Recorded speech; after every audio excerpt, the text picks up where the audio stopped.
Is the Toronto Argonauts. Last week, Toronto defeated the Grey Cup champion Edmonton Eskimos 30-22.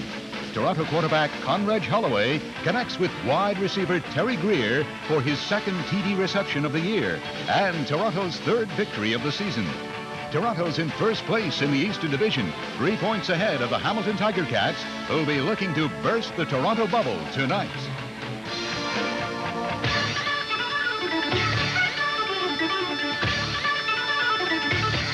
ESPN, the Total Sports Network, proudly presents for the third consecutive season coverage of professional football from Canada, featuring the Canadian Football League.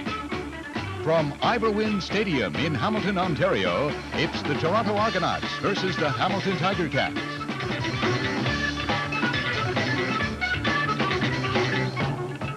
Brought to you by Natural Light, the beer with a taste for food. And by Timex, timekeeper to ESPN. Timex, we make technology beautiful.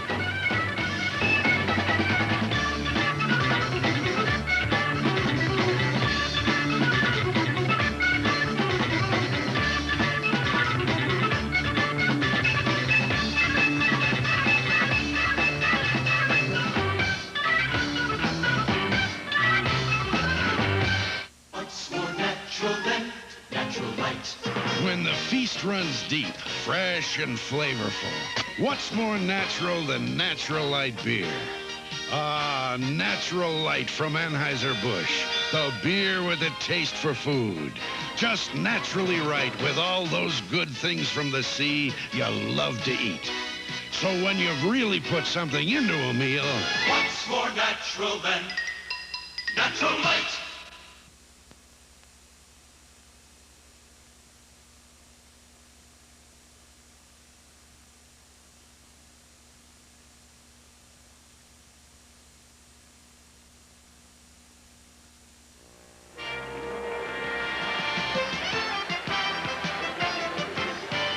Question about it, the heat is on here in Hamilton. The Ticats were the preseason favorites to walk away with the Eastern Conference. That has not been the case so far. As a matter of fact, they find themselves 3 points behind the Toronto Argonauts heading into tonight's ball game. And the question has to be, what's wrong with the Ticats? Who better to answer that than their top quarterback, Tom Clements? Tommy, what's the problem?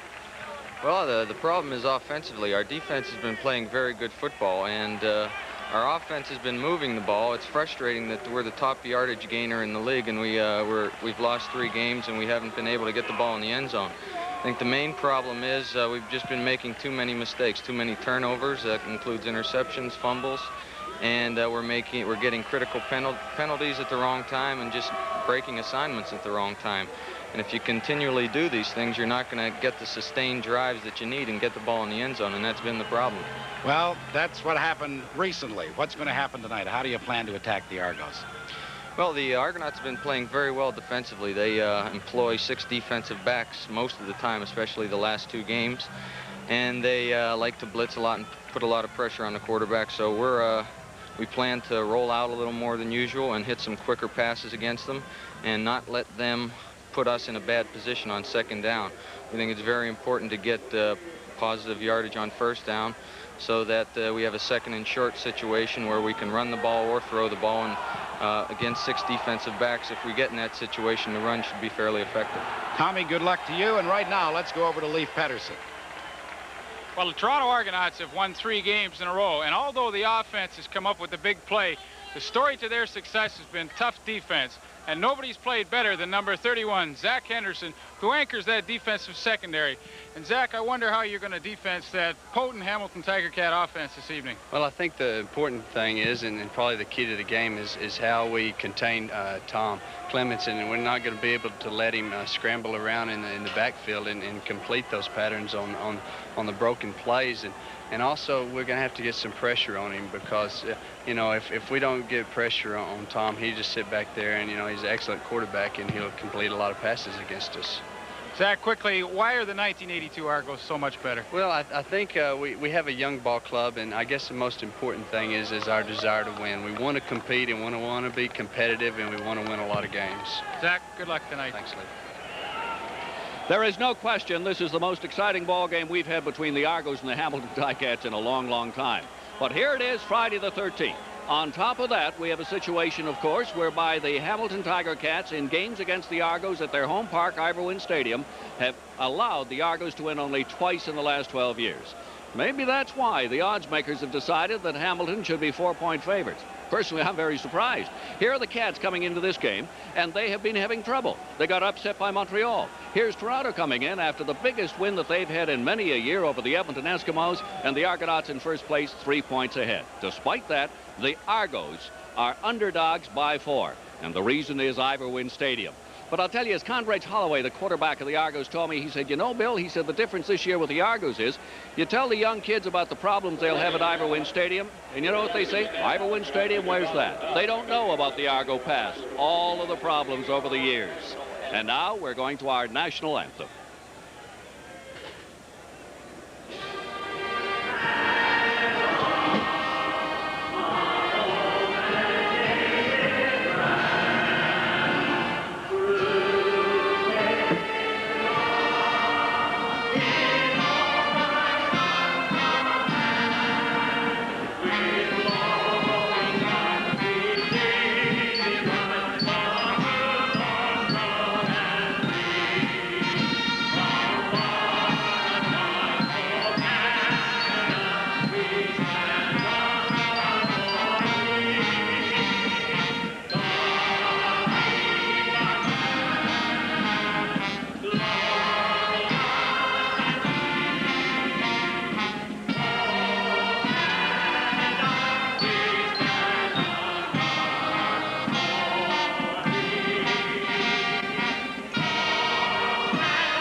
The Toronto Argonauts and the Hamilton Ticats are all set.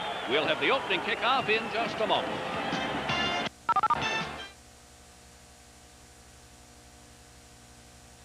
Now. And now we go upstairs to a couple of fellows for whom Friday the 13th holds no superstitions, I hope. Pat Marsden and Leif Pettersson. And fellows, I think we're in for a good one.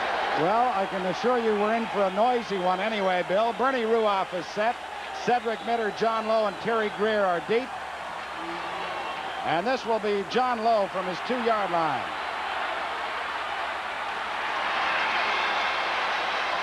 Lowe gets out over the 20 to about the 22. Good containment there by that Hamilton special team, and the Argos will be starting inside their 25-yard line as Grover Covington, the big defensive end, number 66, was first down to make the stop. We'll set up that Toronto Argonaut offensive alignment for you as you see Conrad Holloway, of course, is the starting quarterback. Cedric Mitter had a big game against Saskatchewan. Bob Brock can run the ball too. And as you look at the Toronto receivers, David Newman, of course, is not in there tonight. Rather, Jan Karinci will start inside. It is first down Toronto on the first offensive series of the ball game. Holloway wanted to put it up. Everybody was covered, so he takes off himself, and he gets very close to the first down.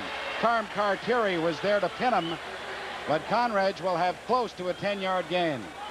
Well, pretty good defense by the Ticats. They were in a man-to-man coverage as we see Toronto's offensive line anchored by number 69, Dan Ferroni. But Carm Cartieri had to cover Cedric Mitter out of the backfield, and this left Holloway open to scramble, and he broke that containment. Now the defensive ends of Hamilton have to keep Holloway inside if they're going to be successful on defense tonight. Placement of the ball means that the Argonauts will have a second and 2 or 3 inches to go. That's how close Holloway came to picking up the first down. Boy, it's a noisy crowd here at Ivor. When you've played here, Leif, the adrenaline's got to be pumping for those guys in the yellow and black. Well, it certainly does, Pat. Their backs are up against the wall. They know they have to play well this evening. Early game, but a very important one. This is Mitter. Mitter has the first down. He's out over the 35 to about the 36-yard line. So Toronto on their first offensive series moved the yardsticks. as Gerald Best, number 14, was there to make the tackle for the Ticats. All right, let's look at that Hamilton defensive line, and they've played well. Well, they really have, Pat. They're second in the league in total defense, and they've shifted this evening to a three-man line with Jim Muller playing on the nose, James Ramey and Grover Covington at the ends. And you see newcomer number 75, Jeff Blanchard, is actually listed as a linebacker. It is first down. Argos, the ball at their 36-yard line. Holloway throws. Minter makes the catch, gets the first down, and he's across the 50 to about the 52-yard line.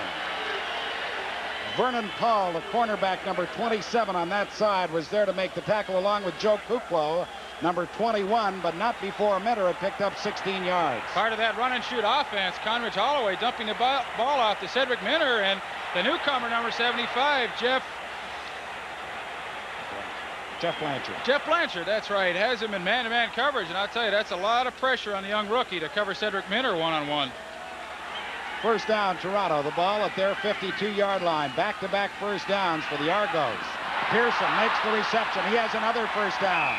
And Pearson is down to the Hamilton 40-yard line. The tackle for Hamilton made by Howard Fields, their sophomore inside safety. The gain is 17 yards, 3 in a row, first downs, Argos. Well, once again, Hamilton staying in that man-to-man coverage. You know, I talked to Ben Zambiese earlier this week, and he said that defensive coach Dick Roach insisted on playing that man-to-man coverage, and it really puts a lot of pressure. If Howard Fields has to cover Paul Pearson coming all the way across the field, and that's a tough job to do. As you see him trailing him from behind, he finally makes the play, but Toronto's on the move. First down, Argos at the Hamilton 41-yard line. Bob Bronk, the big fullback, crosses the 40, gets to the 39. So he'll have a gain of just a couple as the nose tackle, number 69, Jim Muller, the former Queens University star, along with James Ramey, number 68, the defensive end, make the stop. We have a look at the Hamilton Ticat secondary, and it's an excellent man-to-man secondary, led by the veteran David Shaw in the corner, having another good year. It's second and long, the first time the Argos have been in this situation in this drive. 2nd and 8 yards to go. The ball at the Hamilton 39-yard line. The Argos have taken the opening kickoff and strung together 3 first downs. And now they're going to be called on a time count violation.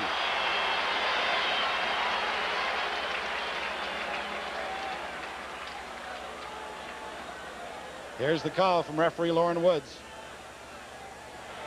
Toronto, number 11, second down. Well, I think really that Lauren Woods meant number 7 because that's the quarterback, Conrad Holloway. Number 11 is Mike Williams, who is the backup to Holloway at that quarterbacking position. And some people may say, well, a 5-yard penalty, big deal. It makes it 2nd and 13. But for Toronto, it is a big deal. Many of their passes, their routes only go 7 or 8 yards.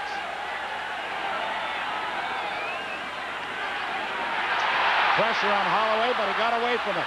Now he dumps it off to Carinci. He has the first down. And Carinci is inside the 20-yard line. Jan Carinci, the Scarborough boy who went to Maryland University, picks up 24 yards, and the Argos have 4 straight first downs. Well, Pat, I don't think that plays in the Argo playbook, but they certainly had lived very well here. As you see, Joe Kuklo doesn't know who to take, whether to pressure Holloway or come up, and he just dumps the ball off to Jan Carinci, and an excellent second down play. Argos, first down at the Hamilton 20-yard line. Hard to believe these are the 2-14 Argos of a year ago. Cedric Minter, and Minter is all wrapped up right at the line of scrimmage. Ben Zambiase and Carm Cartieri, 31 and 47, are there to bring him down. That linebacking brigade for the Ticats has Cartieri, 47, John Priestner, 36, Ben Zambiase, 31, and Jeff Blanchard, the newcomer from Rutgers University, number 75. And like so many teams in the CFL, Ticats employing their 3-man front.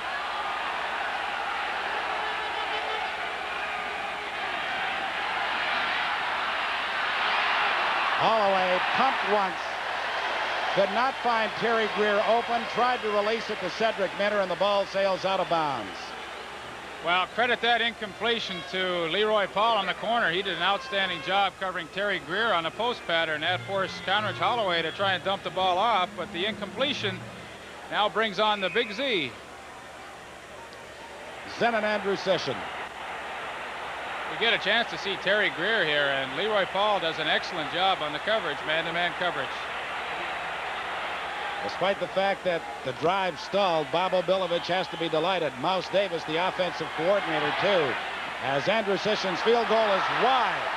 David Shaw allows it to bounce through the end zone as Holloway now roughs it up a little bit out on the field. Well, you don't see quarterbacks do that too often. Joe Kuklo and Conrad Holloway roughing it up a little bit. But the Argo drive picks up only 1 point as Zenon Andrusishin was wide, and so it is Toronto 1, Hamilton nothing, and we'll be back in just a moment.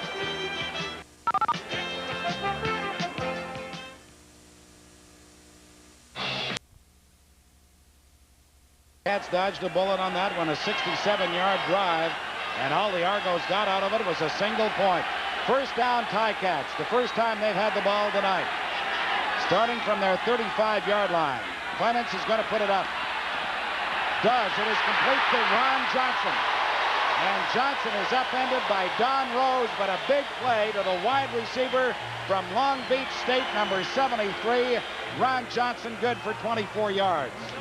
Wow, excellent play-action pass by Tom Clements. Both wide receivers, Keith Baker and Ron Johnson, running a crossing pattern. And he finds the soft spot in the zone and makes the catch. And the Ticats looking very impressive on their opening drive. Ball is at the Toronto 51-yard line.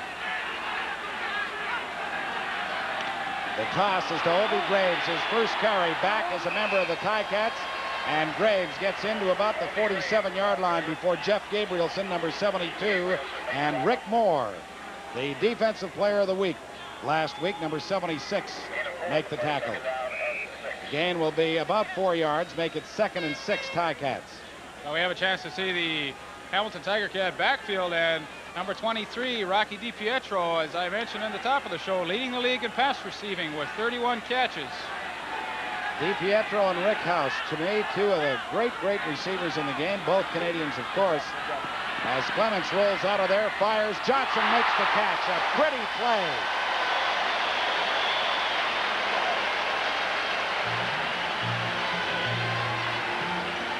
Poetry in motion for Ron Johnson, who just went high in the air and with his soft hands makes the catch. Well, was that ever a great play? The Hamilton Ticats flooding 3 receivers to one side, and Ron Johnson just goes way in the air, takes the hit, but makes the catch. You know, he's had 4 touchdowns already this year, the rookie. He picked up 15 yards on that play. The Ticats have a first down at the Toronto 32-yard line.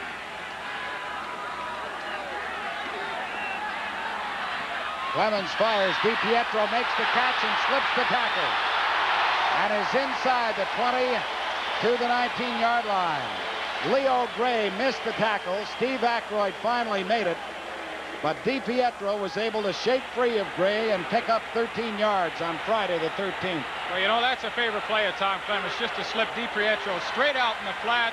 And he knows if Rocky catches the ball, at least he's going to pick up 6 or 7 yards. In this case, he picked up a first down, but it's an excellent first down play because in most cases it leaves you with 2nd and short yardage. As I mentioned, in this case, Rocky, with great second effort, picks up the first down. That's 3 in a row first downs for the Ticats. Argos had 4 before their drive stalled.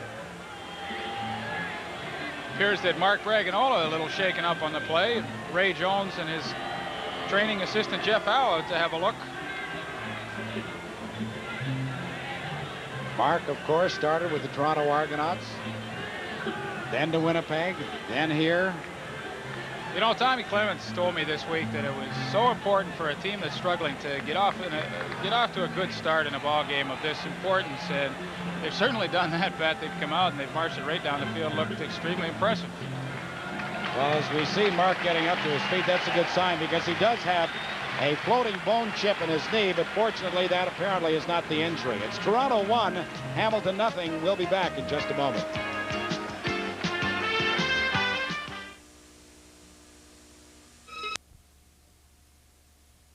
Hamilton Ticat fans weren't too happy at number 11. You see the kid walking up. He had an Argo flag.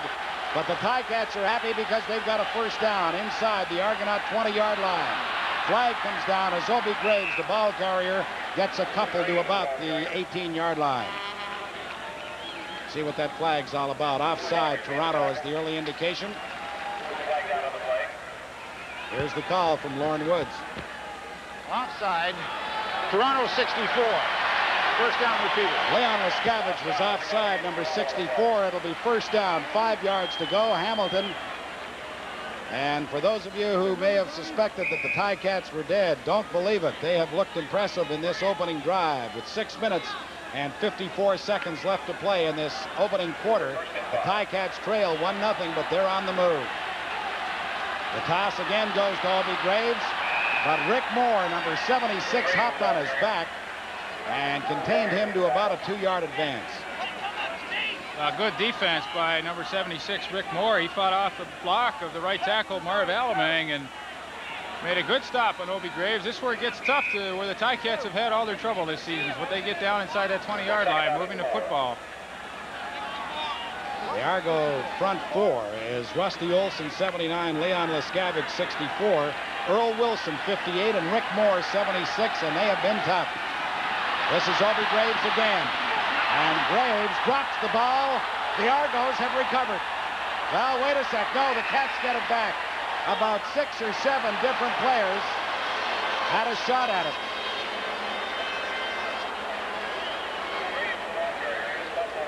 Well, that's certainly a break for the Ticats. I can't believe Toronto didn't pick up that fumble. It looked like 3 Argonauts had a good chance at recovering it. As we'll see, Albie Graves, Tommy trying to cross up that Toronto defense, running the football on 2nd and 4 down there. But watch as about 3 or 4 Argonauts definitely have a good shot at recovering that ball. But luckily, Rocky DiPietro finally comes up with it. All right, now the Cats have had problems with their field goal unit because Dave Graffey, who's a running back, comes in to center the ball. He gets it back, and Ruoff's field goal is good. And so the Ticats, with 5 minutes and 43 seconds left to play in the opening quarter, go out in front, 3-1. 2 impressive drives for the Argos and for the Cats, but the Cats got more out of theirs. Well, it really was. And we get a chance to see the fumble again from the end zone camera. Really a pretty good hit by Steve Aykroyd. Knocks the ball out with his helmet. But look, it's just a free-for-all here going for the football, and the Ticats did recover. Pat did mention about the new center in there, Dave Graffey, snapping on 3rd down. I tell you, he shot a pop fly out of there. It was a good thing Tommy could bring it down and hold it for Bernie. So now the Argos start from their own 35-yard line, and now they trail 3-1. Cedric Minter. And Minter gets to about the 38, not much further. Joe Kuklo and Gerald Best were over there to make the stop. Bob Obilovich, and what a job this man has done. Played for the Ottawa Rough Riders, coached with George Brancato in Ottawa, knows the Canadian Football League, has assembled a top-notch staff. And I'll tell you, his team in every game, preseason and regular season, has played with the desire that Obi had as a player. You know, Pat, the way a team's special teams perform is usually a direct reflection of the coaching staff, and Toronto's special teams have been just outstanding. It is 2nd down, 8 yards to go. Argos. Holloway again gets the pressure and is sacked back at his 33-yard line. James Ramey, number 68, gets the sack. But I'll tell you, James Ramey must feel pretty good because he spent the entire training camp with the Toronto Argonauts, was released, and now brought back to Hamilton, and he gets his first sack of the ball game. Ramey had him low. Jim Muller, playing the nose tackle spot, number 69, had him high. So Zenon Andrusician will be punting for the first time tonight. It is 3rd and 12, Argos. Howard Fields and David Shaw back to receive this punt. A high twisting spiral. Well, this is Shaw. Shaw tried to get outside, but Mike Hamiluk, who is very, very active on those special teams for the Argos, was down to make the tackle inside the Hamilton 40-yard line. It is Hamilton 3, Toronto 1. We'll be back in just a moment.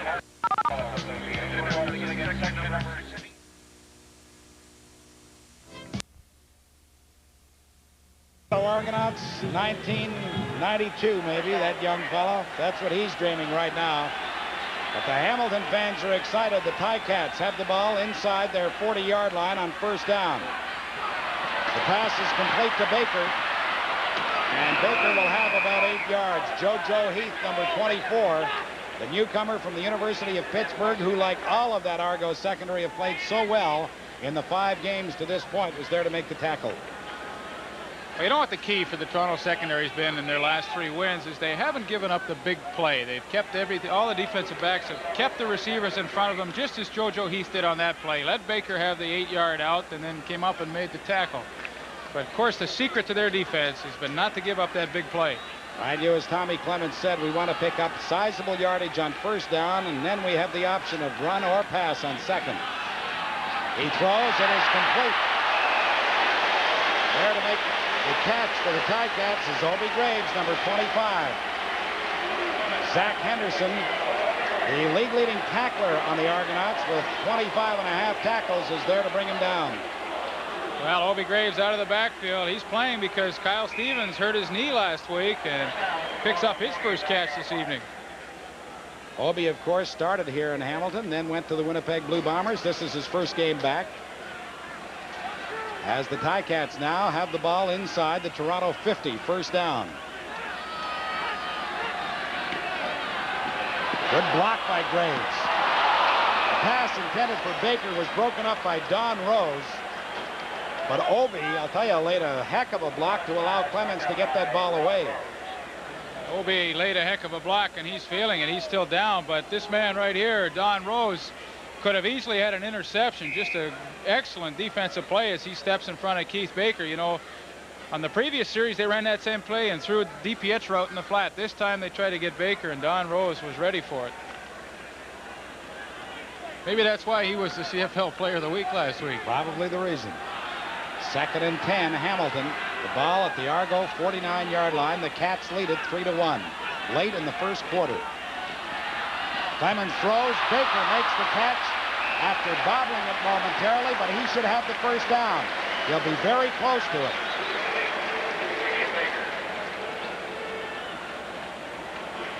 Well, the Hamilton Ticats pick up the blitz. As you see Mark Braganola picking up Zach Henderson coming on a safety blitz, but Keith Baker juggled his ball a little bit. He maybe was thinking Don Rose was on his back again, but he picks up the first down.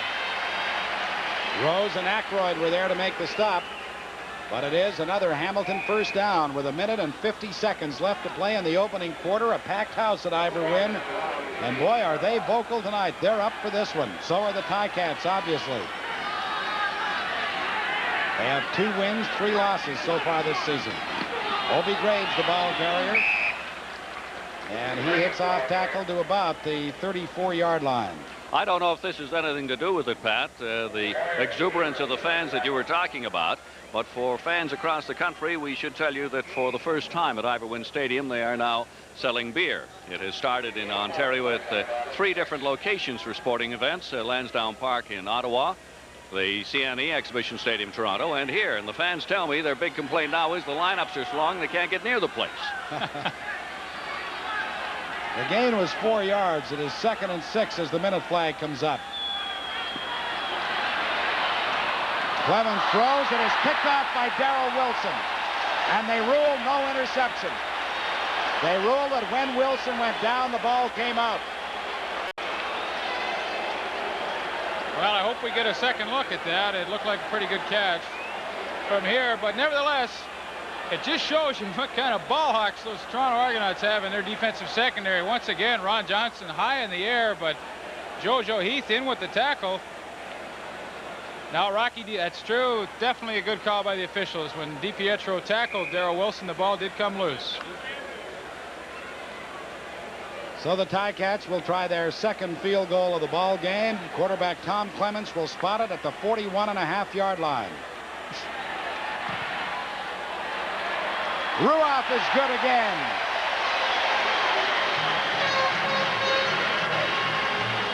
And so, with just 34 seconds left to play in the opening quarter, the Ticats have extended their lead 6-1, and it's interesting to note that Hamilton was a 4-point favorite, according to the odds makers, coming into this ball game, and many people couldn't figure that out. But they're ahead right now by 5. Well, this is not the same Hamilton club that fans saw play against the Montreal Concord. I don't think there is any doubt that when they play the Argos, there is just that little added incentive. And when they play in their home park, like most clubs, They just play a little tougher. Well, maybe tougher than most clubs in their home park. There are a few, however, like Saskatchewan, and you can name 2 or 3 others that are as tough. But this is certainly one of the hard spots to come into. You're absolutely correct, Bill, as Conrad Holloway brings that Argo offense out. And the pass was very nearly picked off by David Shaw as he stepped in front of the newcomer to the Toronto lineup, number 15, Scott McGee. Well, David Shaw, the 8-year veteran, in bump and run coverage on the newcomer Scott McGee, and he does an excellent job coverage here. He should have really had the interception. Couldn't come up with it, but he's certainly been the best defensive back the Ticats have had over the years. That was only the second incompletion for Conrad Holloway. He has thrown 6, completed 4 for 60 yards so far in this first quarter. This should be the final play of the opening 15 minutes. Holloway throws it in the middle to his fullback, Bob Blunt. But what an open field tackle by Howard Fields. Fields comes up with the big play to stop the Argonaut fullback, and they'll be punting when we come back at the end of the first quarter of play. It is Hamilton 6, Toronto 1. We'll return with the second quarter in just a moment.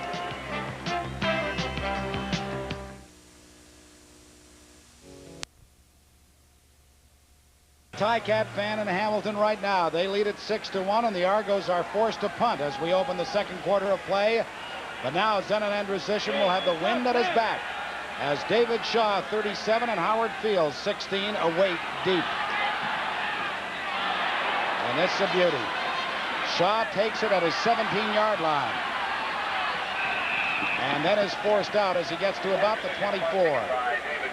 So the Ticats will be starting with their worst field position of the ball game. But the Ticats have moved the ball effectively. Well, they certainly have, Pat. You know, as we said, that was what Tom Clements felt was the key to the game tonight, getting off to a good start. And although they haven't put it in the end zone for the touchdown yet, they certainly have moved the ball well and picked up 6 points. The fleet-footed Johnson, number 73, is flanked to the bottom of your screen. As they give to Mark Bragignola back in the game, and Bragignola reaches for the 30-yard line before Jeff Gabrielson, number 72, and Leon Lescavage, 64, make the stop.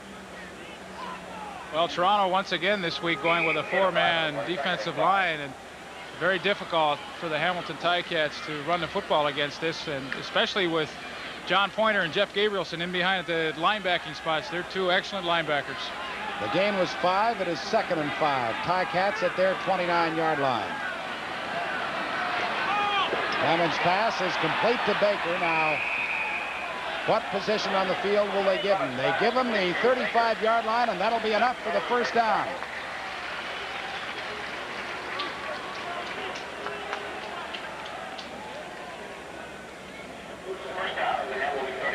You know, you played with Tommy Clements. He really is a quiet, subdued, very confident quarterback, though. Well, he really is. It's very difficult to read Tom if you're up 40 points or down 40 points. He always has his composure, and he's looked good so far this evening.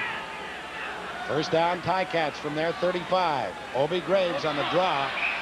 Graves gets to about the 37 or 38-yard line. Jeff Gabrielson again, the middle linebacker, and Steve Aykroyd, number 26, were there. So the gain is a couple. It is 2nd and 8. If you've just joined us, it is 6-1. Hamilton over Toronto. We are just underway here in the second quarter of play. The Argos took the opening kickoff and marched all the way downfield, but Andrusichin was wide on his field goal try. Since then, Bernie Ruoff has been good on 2 field goal tries for the Ticats. Baker makes the catch. But he does not get to the 45-yard line, and he had to reach that point for the first down. Leo Gray, number 28, was there to make the stop along with Darrell Wilson. Well, that's a tall order, stopping Keith Baker in the open field. As we hear the crowd in the background wanting the Ticats to go for it, but here we see Baker making the catch, and actually it's number 31, Zach Henderson, who does an excellent open field tackling job there, holding Baker short of that first down. Well, they're about a full yard away from the first down. You know, you talked to Zach Henderson before this ball game on camera. To me, he's been the outstanding defensive player in the CFL in the first 5 weeks of the season. Well, he certainly has. Every game I've seen him play, he's hit every receiver in sight. And I know I talked to Joey Walters after the Saskatchewan game, and Joey said he's never been hit that hard in his whole career than when he was hit by Zach Henderson 3 or 4 times. All right, 3rd and a yard. Hamilton. Ball at their 44-yard line. All right, they gave it to Mark Bragignola. Let's see where he got. If he got to the 45, he's got the first down, and that's the signal from referee Lauren Woods.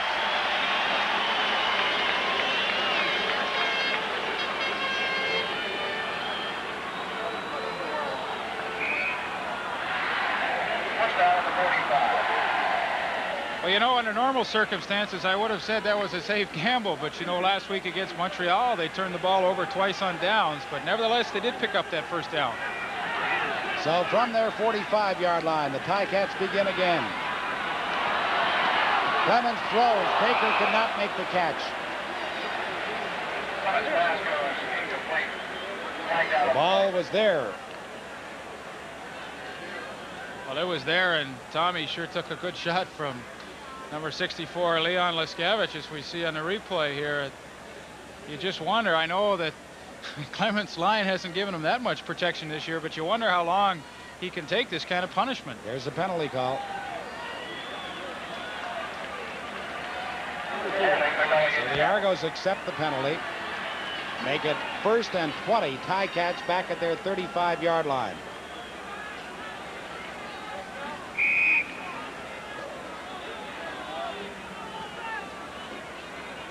We've got 10 minutes, 50 seconds left to play in the second quarter of a game that is rolling right along. Ticats out in front, 6-1, with a first down and 20 from their 35-yard line. The screen is set up, but Obi Graves could not make the catch. And then a diving Jeff Gabrielson could not bring it in either. Gabrielson, the ex-Montreal Alouette of a year ago, feels that he should have made the interception. Tommy Clemens, strangely enough, coming into this ball game as we see him set up for the screen, had completed 63.7% of his passes, yet had only 5 touchdowns and 13 interceptions. Well, experts say that your interceptions and touchdown ratio should be even, and in this case, certainly Tommy's interceptions are far too high. This is Obi Graves. And the Ticats play it conservatively, hoping to catch the Argos napping. They do not. Graves gains just 5 yards, so on 3rd and 15, Bernie Ruoff will be in for his first punt of the ball game. Well, you have to give credit to that Argonaut defense. As we talked about at the beginning of the show, they have just played 3 Super Bowl games in a row, and they're playing very well this evening as well. They haven't given up the big play, and that's what their defense is predicated on. JoJo Heath, number 24, Jan Carinci, number 27, back to receive this punt from Bernie Ruoff. He's punting into the wind and gets a good one away. This will be Carinci from his 17-yard line. A flag comes down as Carinci crosses the 25 to about the 27. And normally that means an infraction on the return team, probably blocking below the waist. We'll find out when we come back. Because right now the Ticats have a 6-1 lead, and we will be back in just a moment.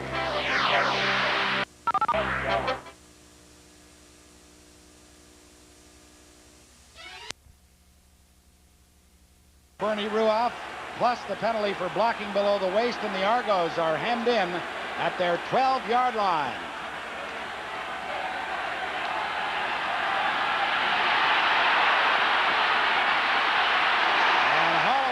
To eat it. He got back to the line of scrimmage, but no further. Tremendous coverage by the secondary of the Hamilton Ticats. There was just nobody for Holloway to throw the ball to. Well, you certainly called it, Pat. Leroy Paul did an excellent job on Terry Greer, as well as the rest of the secondary, and they just forced Conrad Holloway to try and run the football. So we see newcomer Earl Wilson on the bench. He's playing for the injured Fred Norgren. But the Ticat secondary, I would consider them one of the better secondaries in the CFL. Wilson had a good game against the Eskimos last week, as all of the Argos did, obviously, because they won the ball game. It is 2nd and 10, Argos from their 12. Holloway throws in the middle, and Minter was not able to hang on. The ball hit him right in the hands. Conrad had a lot of mustard on that one. He really drilled it in there, and Minter was not able to squeeze it. Well, he certainly did, and had Minter been able to hang on to that ball, he was gone, because it was man-to-man coverage, and there was nobody after Jeff Blanchard, as we see here. Minter just can't squeeze it, but there was nobody behind him, and he had clear sailing.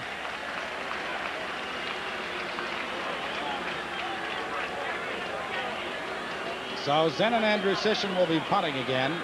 With 8 minutes, 30 seconds left to play in this second quarter. Hamilton out in front, 6-1. And the Ticats should enjoy pretty good field position. Not a good kick by the Big C. However, Fields allows it to bounce and takes it at his 48-yard line. Gets to about the 53, no further. And so when we come back, that's where the Ticats will put it into play as they lead the Toronto Argonauts 6-1, and we will be back in just a moment.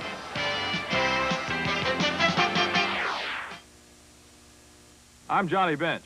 This is Krylon Spray Paint, the other leading national brand. And here comes my fast pitch, so watch close. Krylon Special Formula goes on smooth, just like a professional finish. And just 12 minutes later, it's dry to the touch. No runs, no drips, no errors. The other brand's still tacky after 1 hour. Let's see it again. Krylon dry after 12 minutes. Other brand still tacky after 1 hour. Did you catch that? Krylon, for a smooth, fast professional finish. Off the white-bellied jet that lands me to a hotel that understands me. I've got business and I'm on the road again. Feeling the pressure mounting on me, counting the people counting on me. Competition like I can't remember when. And you can reach me at the Hilton. Just call me at the Hilton, and we'll get down to your business right away. When American business hits the road, American business stops at Hilton, America's business address. I've got Martin Cox with me. First of all, Martin, congratulations. Just had your first child. Yes, sir. We just had a little girl about a week and a half ago. We named her Naomi, and she's doing just fine. Great. Now, I'd like to ask you, you were injured in the last game, and it was just the last day or two before they decided you wouldn't play. But is Hamilton showing you anything different tonight? Well, I think that Hamilton's really fired up, and they're at home, and they're always tough at home. And I think it's just a matter of us trying to get our act together. Thanks, Martin. Okay. The Ticats begin from their 54-yard line. Swing pass goes out to Mark Bragignola. And Bragignola has a first down as he crosses into Toronto territory at the 43-yard line. Don Rose made the tackle. Well, you talk about helping your running mate out as Bragignola took that swing pass. Obie Graves threw him an excellent block on Leo Gray to spring him for that extra yardage and the first down. So you see at the bottom of your screen here, watch Obie Graves on Leo Gray. Good block. First down, Ticats. The ball at the Toronto 43-yard line. The draw to Obie Graves. And Graves is inside the 40 to about the 38. He'll have close to 5 yards. Clemens trying to mix it up. A little run, a little pass. Bud Riley. Let's not kid anybody. He's in a tough position right now. The owner, Harold Ballard, who's never reluctant to say a whole lot of things, came out this week and said he wasn't satisfied with the job that the coaching staff was doing. This is a big game for Bud. They are supposed to be walk-away leaders of the Eastern Conference. If they lose this game, they are 5 points behind Toronto. If they win, they're just a point back. Over the middle, the pass intended for Stapler, no call. Fans thought that Darrell Wilson was all over his back, but the flag does not come down, and so we'll see Bernie Ruoff again. Well, once again, the Toronto Argonauts secondary comes up with a big play. Zach Henderson on the blitz, man-to-man coverage, and number 13, Darrell Wilson, does a good job as the ball really was maybe thrown a little high for Stapler to bring in. Ruoff's field goal try will come from the 46-yard line. He's been good on 2 of 2 so far tonight. This one is wide. Zach Henderson, 10 yards deep in the end zone, goes down on one knee, and the Ticats get another point and up their margin to 7-1. Now, what do you think Bernie Ruoff does for an outside occupation from football? I'll guarantee it's something different. What is it? Bernie has a kennel just outside of Hamilton, and he raises and breeds Russian wolfhounds, if you can believe that. Well, Bernie marches to his own drummer. There's no question about that. Well, I shouldn't say all kickers, but some of the kickers in the league are a little different, as we see. There's hilarious Harold. And Joe Zuger alongside. Harold looks a little concerned here. The Ticats only leading 7-1 at this point. On the wide field goal try, the Argos take over at their 38-yard line with a first down. Holloway throws it. It's picked off by John Priestner, and then he dropped the ball. Priestner had it in his hands and couldn't squeeze it. That's about 3 or 4 interceptions tonight that had been dropped. Well, it really was, and one of the few times that you'll see the Hamilton Tiger Cats in zone coverage. Priestner just a deep drop and reads the pattern, and really, he's a frustrated middle linebacker because he knows he should have had that interception. John, of course, one of a few Canadians who have gone from college ball to the National Football League from the University of Western Ontario. He went to Baltimore. Now he's back with the Ticats as Holloway on 2nd and 10 throws. He's got Minter wide open.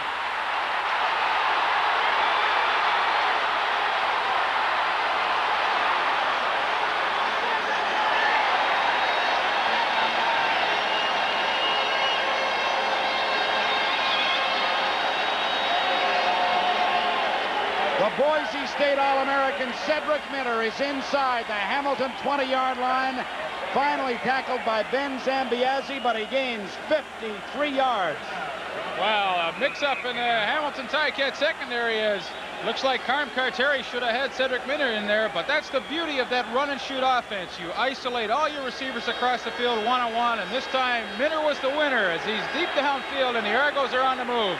And the Argos with a big following here, about 5,000 to 10,000 fans cheering on the double blue. They trailed 7-1. The draw to Bronk was read perfectly by Jim Muller. He was in first. Then Priestner and everybody else was there to follow. Well, Pat, it certainly is an exciting game. Not a lot of points have been scored yet, but both teams are certainly moving up and down the field. You could just feel the tension in the air, though. These Hamilton fans trying to outdo the thousands of Toronto fans that are here, and this place is bedlam.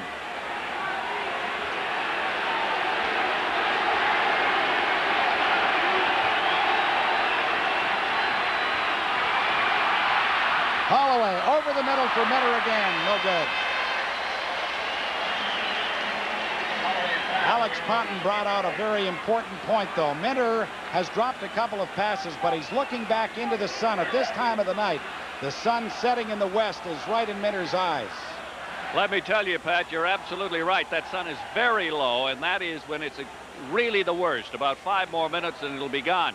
And by the way, we have got just an ideal night for this game and practically no wind. The flags are barely moving. It has been just a great, great night for this game. The field goal try by Zenon Andrusishin will come from the 27-yard line.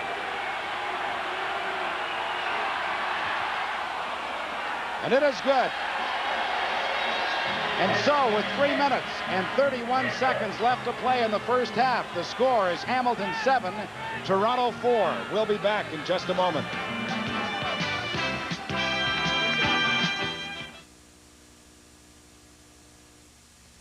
Okay, football fans, you've waited long enough. I've got your whole football season right here in this bag, and you can get the bag free.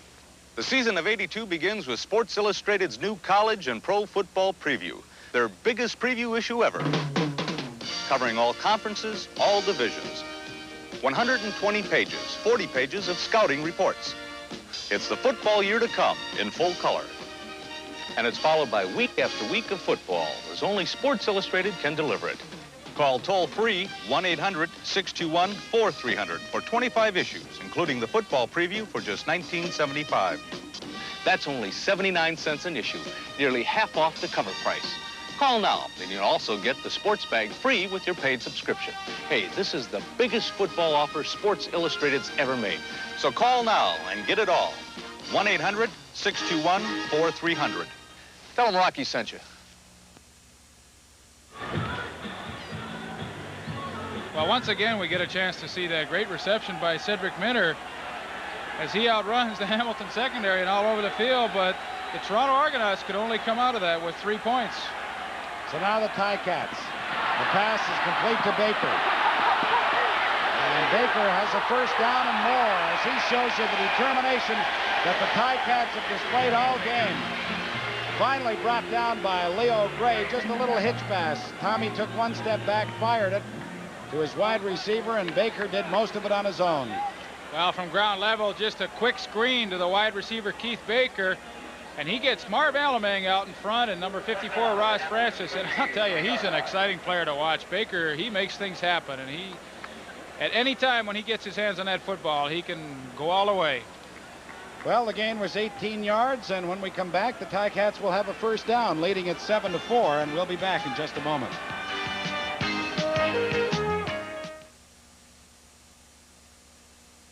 What's more natural than natural light? The Hamilton Ticats lead it 7-4. They have a first down at their 53-yard line. This is the most enthusiastic Hamilton crowd I have seen in years. The Ticats are off to a dismal start by their standards, 2-3. But this is a key game for them. The fans know it, and so does that Hamilton offense.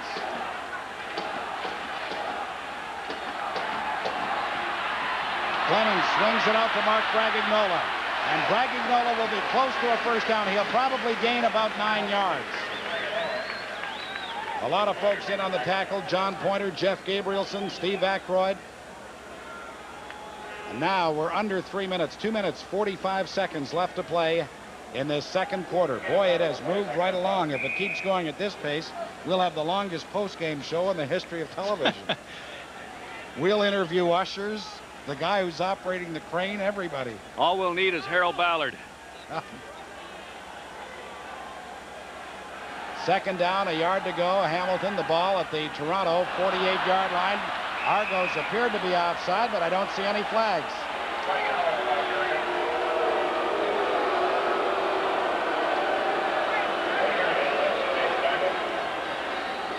Well, they're going to measure for this one. I'd like to see that one back because it sure looked like the Argos moved, but it may have been a linebacker who stopped right at the line of scrimmage.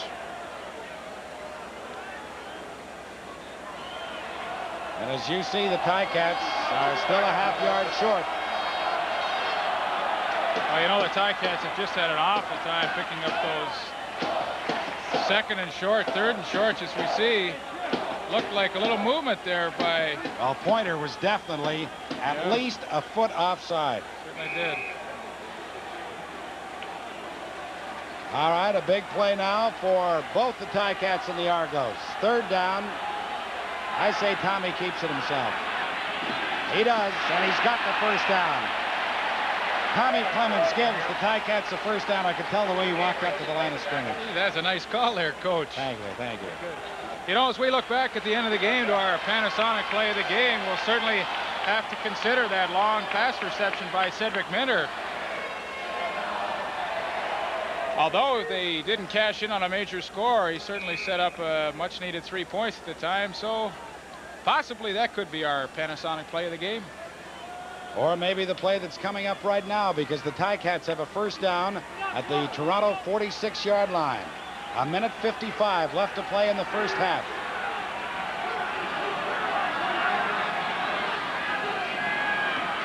Clemens fakes the draw, and now he's going deep for Baker, who makes the catch down to the 9-yard line.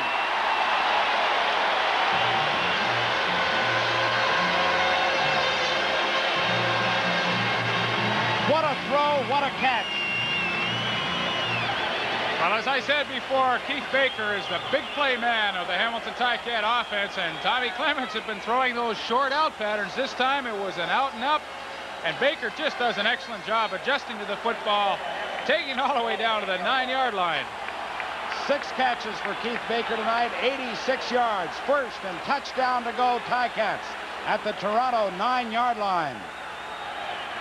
The draw to Obie Graves, and the Argos react well to it. He gets maybe a couple of yards, but he was wrapped up early by Jeff Gabrielson, number 72, the linebacker. Well, Gabrielson from Ripon College, acquired from Montreal, and what a job he's done since coming to Toronto. I'm a little surprised at Tommy running the ball at this situation. He's been successful so far this evening throwing it, and really it seems like you're wasting a play almost down here running it. Ball at the 7-yard line. Clemens fires it out to Graves. Touchdown!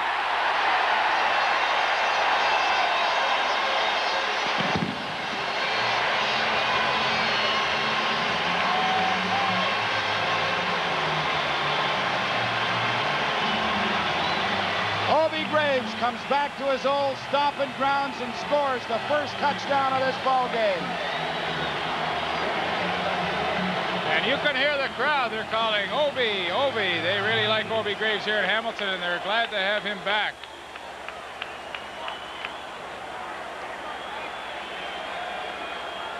"75 yards, that touchdown march.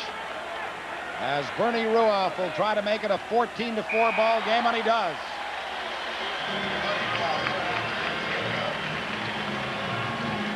This is an interesting touchdown pass to Obi Graves. If we can see, number 23, Rocky DiPietro, runs into Obi Graves' man, Leo Gray, trying to cover him. And Obi knows what to do with that ball when he gets it. He's into the end zone for Hamilton's first touchdown of the evening. Once again, from the ground level camera, Tom Clements to Obi Graves. We see Rocky DiPietro running into Leo Gray, and this enabled Graves to get in for the score. Well, I tell you, the crowd noise is just deafening, though. This Ivor Wynne Stadium is just alive with enthusiasm by this packed house here tonight. And you know, Pat, that's worth points to the home team. I can remember playing in the Eastern Final here 2 years ago as a player, and we had a full house, and it was just a tremendous advantage for us. They were just cheering like they are tonight, and it certainly gives the team a lift. Talking to defensive coordinator Dale Lindsay prior to the start of this game, he said, "I just hope," he is with the Toronto Argonauts, he said, "I hope we can reach the level of intensity we had against Edmonton, but I don't know if we can." John Lowe, number 23, starts from his 5-yard line. And Lowe gets over the 20 to about the 22. And so with 50 seconds left to play, we'll see if the Argos play it conservatively, or do they try to get on the board before halftime. Well, you know, when we consider our Carling O'Keefe offensive and defensive game stars, we certainly have to look to Keith Baker. Already in the first half, he has 6 receptions, and his last long reception was a direct lead into Obi Graves' touchdown. Clemens has been good on 13 of 17 passes tonight as Conrad Holloway puts it up. He's looking for Paul Pearson. Shaw makes the interception out of bounds. Excuse me, it was Leroy Paul, 27, not 37. Good coverage by Leroy Paul. He had a back injury and missed a lot of games late in the year last season, but he's back, as you see, from Texas Southern, and he's having an excellent season so far. Excellent cornerback, great speed and good hands. You know, if he could have held on to the ball in the early part of the last season, he would have led the league in interceptions easily. Well, the Ticat defense has played well all season long. The offense has been their problem, but right now they've got it on track. Holloway in a lot of trouble again, and he goes down back at the 21-yard line. And credit the sack to Grover Covington, number 66. He had 5 sacks coming into this ball game, the leader on that Hamilton defensive unit, and he gets another. Well, Grover Covington came to the Ticats last year from the Montreal Alouettes, and he does a good job running down Conrad Holloway from behind, and the Ticats still have a chance to put some more points on the board here. 33 seconds and the clock is moving, left to play. And now we've got a timeout call. Let's see if the Ticats are calling a timeout. They are. Well, good move on their part. Well, it was a good move, but Pat, when the referee signaled play in, there was 38 seconds left on the clock, and really they've wasted 6 precious seconds. And that is certainly time enough for one play at least. I don't know if it's their fault necessarily, though, Leaf, for the simple reason they were yelling on the bench here, time, and several of the players in the field were giving the time signal. But obviously the right man wasn't giving the signal to the referee, and that is the reason that they wasted the 6 or 7 seconds you're talking about. That's absolutely correct, Bill. Only the acting captain on the field at that particular time can signal and give the referee the timeout count, as we see Bud Riley on the sidelines. But any other player who signals timeout, the referee absolutely will ignore it. You know, Bud Riley is another low-key guy. I'm sure that's why he and Clemens have such a good rapport. But I think Bud has done a good job. I mean, he did an excellent job in Winnipeg. He got the axe, but, boy, I'll tell you, his club, no, but I mean, you know, coaches never control their own destiny. And one of the finest football games I ever saw in this league, the Winnipeg Blue Bombers and the BC Lions in a playoff game in BC that was in the rain. It was shortly after that that Bud was fired, but I thought it was a bad rap. Anyway, on 3rd and 12, Andrew Sisson stands at his 5-yard line to punt. This is Shaw from his 48-yard line, dropped immediately, but a flag comes down. No yards will be the call against Don Rose, who was very quickly downfield. So the Ticats will have 24 seconds plus the ball inside Toronto territory. No yards. Toronto, number 6. Well, you heard referee Lauren Woods with the no yards penalty against Don Rose. The Ticats have first down at the Toronto 48-yard line. You know, it's a pretty costly penalty with only 24 seconds to go, because now Hamilton really has a legitimate shot of getting at least a field goal. Ticats 14, Toronto 4. 24 seconds left to play in the first half. The draw to Mark Dragignola. And he gets about 4 yards to the 44-yard line. Leon Lescavage and Earl Wilson, number 64 and 58 respectively. The Ticats will not huddle. Gain was actually closer to 5 yards. Make it 2nd and 5. Clemens throws the out. The catch is made by Keith Baker, but he may have stepped out a yard short. Let's see now. The ball is spotted at about the 38-yard line. He had to get to the 37. With 10 seconds left, the Ticats send out Bernie Ruoff in the field goal unit.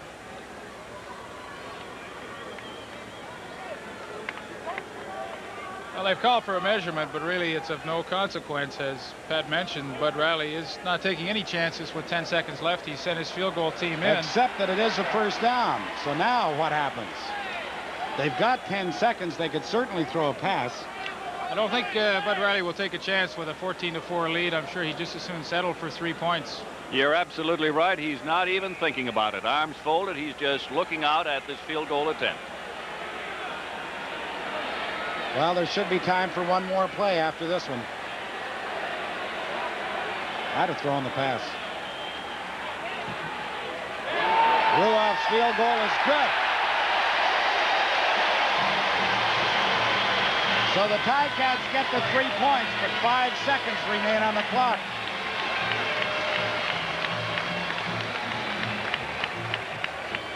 I'll tell you, Tom Clements is doing an excellent job holding for Bernie Ruoff, because he's getting not the greatest snaps from the backup center, Dave Graffey, but nevertheless, he got it up on the tee, and that was an excellent kick by Bernie Ruoff. It is Hamilton 17, Toronto 4, with time for one more play. And now the Argos are going to ask the Ticats to kick off. And of course, it is Toronto's option. They could have taken the ball at the 35, but now they'll hope for a touchdown return. Ottawa had a punt return call back last night. There's a fellow, probably a graduate of Stelco U, Ticat fan. All of his life, you can see the intensity in his face.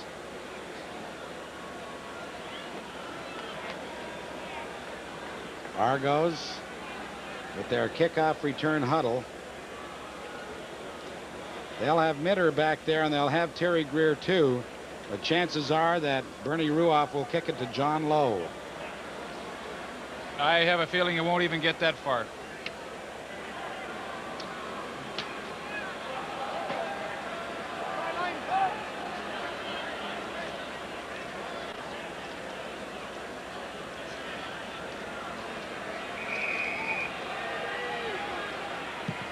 Well, you're right. Jeff Gabrielson, number 72, picks it up and gets to the 50-yard line with 1 second left on the clock. So the Argos will put it into play at their 49-yard line.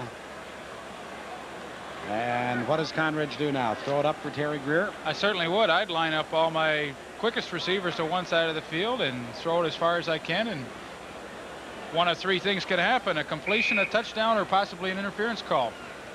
Or a pass interception and return for a touchdown the other way. I guess that was the fourth I wasn't thinking about.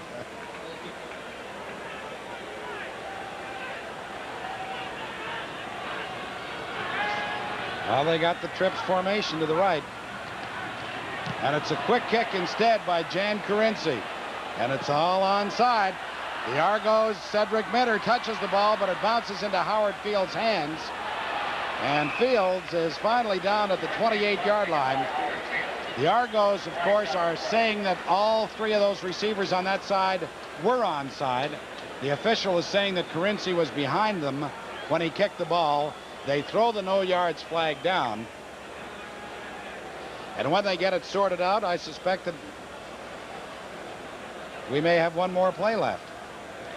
Well, I agree with the official's interpretation there. As we see Dave Shaw, I think he's going to decline the penalty, but No yards. Toronto number 20 declined. So the Ticats decline the penalty, and the half comes to an end with Hamilton out in front, 17-4. And they head off the field to the cheers of this raucous crowd, and a very happy one, because of course the vast majority are Hamilton Ticat fans. But at least for another half, it continues to be the valley of death for the Argos, who have managed only 2 victories at Arborwind Stadium in the last 12 years, believe it or not. So at the end of the second quarter, the score is Hamilton 17, Toronto 4. This is CTV's Friday Night Football. We'll continue with halftime in a moment. Ticats out in front of the Toronto Argonauts, 17-4. But it's nice to have competitive football in the Eastern Conference once again. The Ticats 2-3 coming in. The Argos 3-1-1. And despite the fact we haven't had that many touchdowns, there have been some good plays lately. well, there certainly have, Pat. In the first half, both teams have moved the ball well up and down the field. Not really a lot of scoring, but the Toronto Argonauts have been exciting. Cedric Minter's had an excellent first half, and as we'll see in our first highlight, he's going to come out of the backfield, and Conridge Holloway's been cool all evening as he steps out of the pocket here and finds Minter. Now, he was isolated one-on-one on Carterry, and that's a job in itself. As you see Minter getting in behind, now he goes down 53 yards, but I think he ran about 110 on this play. But give the Ticat defense credit. They hustled and they got back and they finally stopped him. But this led to a field goal, and certainly one of the better Toronto offensive plays of the first half. Well, the Argos took the ball from the opening kickoff, moved to 3 back-to-back first downs, and only ended up with a single point. And that seemed to give the Ticats the needed impetus they needed to get on the scoreboard. They took the lead at 3-1, and they've never looked back. Well, they certainly did. And I think Tommy Clements and the entire offense has had a good first half, especially number 1, Keith Baker. He's a game breaker, a really exciting player. And here late in the second quarter, he hauls in this pass down the sidelines for 38 yards in behind cornerback Don Rose, and this sets up the first Ticat touchdown of the ball game. As we see Tom Clements back to pass, and he'll hit Obi Graves sneaking out of the backfield. Looks like a bit of a screen from Rocky DiPietro. Nevertheless, Obi knows what to do with that ball, and he's into the end zone for the first Hamilton Ticat touchdown. All right, very briefly, what do the Argos have to do now to get back into this ball game? Well, I think quite simply do what they've been doing in the first half. They've been successful. They've moved the football. I think the only difference is Hamilton's taking advantage and score points. Toronto just has to score a few more field goals and touchdowns. It's funny, the Argos went to Terry Greer on a number of occasions against Edmonton. It seems like the Hamilton defensive unit has shut him down. Well, they really have, and all the credit must go to cornerbacks David Shaw and Leroy Paul. They've come up and played bump and run on Terry Greer, which is a tough job in itself, and they've done an excellent job. They've been all over him, and this has forced Holloway to throw the ball away a few times. One thing you have to say about the Toronto Argonauts in 1982, they are not a club that will fold up their tent and go home. They'll be back sometime in this ball game. And we're going to be back because this is CTV's Friday Night Football. We'll have the second half in just a moment.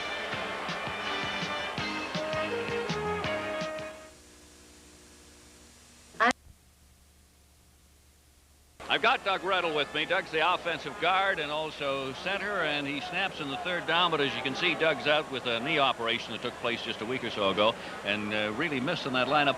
Doug, what is it, though? You played for the Argos before you came to the Ticats. What is it that kills the Argos in this stadium every time? I tell you what, when I've been with the Argos, you have a real low. It's almost a scary feeling before the game. There's a certain history behind the Hamilton Tiger Cats of being the beast of the East. And I don't know whether that's just fiction or fate or what, but the opposing teams that come in here, especially Argonauts, you just feel it. You feel. Well, how come Hamilton is improved to such a degree after they came up with that poor game against Montreal Concord? You need a couple bad games to get you back on the road. I'd rather see. I really don't have any explanation. Some of the guys, they just said there are just too many breakdowns. There's not one guy you can point the finger on. We're all just making too many breakdowns. But what we got to get back now is more intensity, and I think that's what you're seeing tonight. More intensity on the offensive line and on the defense. There was a word that there was a little bit of bickering going on amongst the Hamilton Ticat players. Is that correct? I've been in the hospital for 2 weeks, so all right. I really don't know, Bill. That's right, unfair.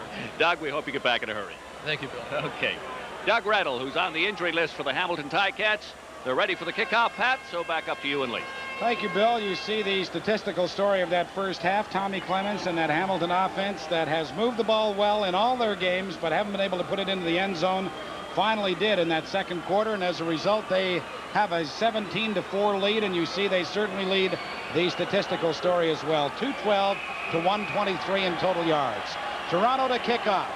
Zenon Andrusession boots it deep. This is Steve Stapler from his 9-yard line. The flag is down back at the original point of the kickoff. The Argos may have been offside, and they also may be guilty of a face mask on the tackle. Let's wait and see. Stapler returned the ball to about the 35.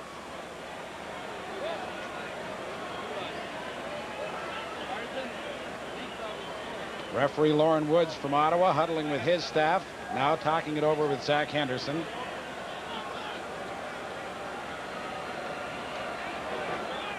Well, just as the first half ended on a penalty, so this second half is opening with a couple of penalties. It looks slow.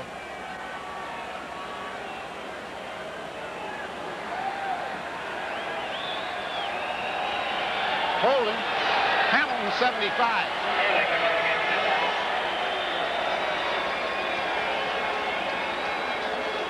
Well, all I heard was a holding violation, but they certainly missed a face masking infraction here. It looks like number 13, Darrell Wilson, gets a hold of Steve Stapler's face mask, but he must have had him by the shoulder pad. They called holding against Jeff Blanchard, so the Ticats start at their 21-yard line.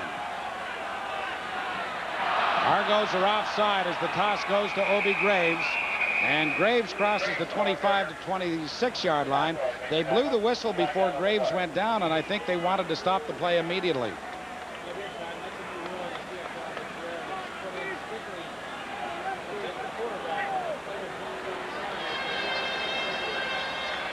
Toronto 79. First down repeated.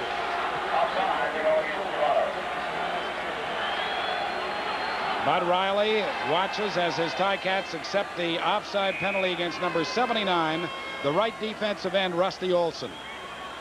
So it'll be 1st and 5 Ticats from their 26-yard line as we start this third quarter. Hamilton out in front 17-4. Clemens puts it up. The hit is made on Johnson the moment that he caught the ball by JoJo Heath, but he'll have a first down.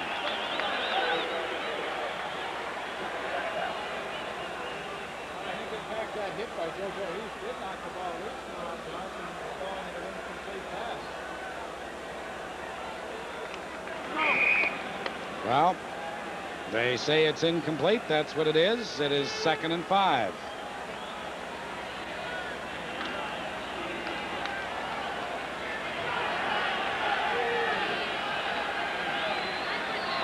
The din of the crowd is so loud that Leaf is sitting right beside me. I can barely hear him. Clements going deep for Stapler. He makes the catch at the Toronto 40. He had JoJo Heath turned around.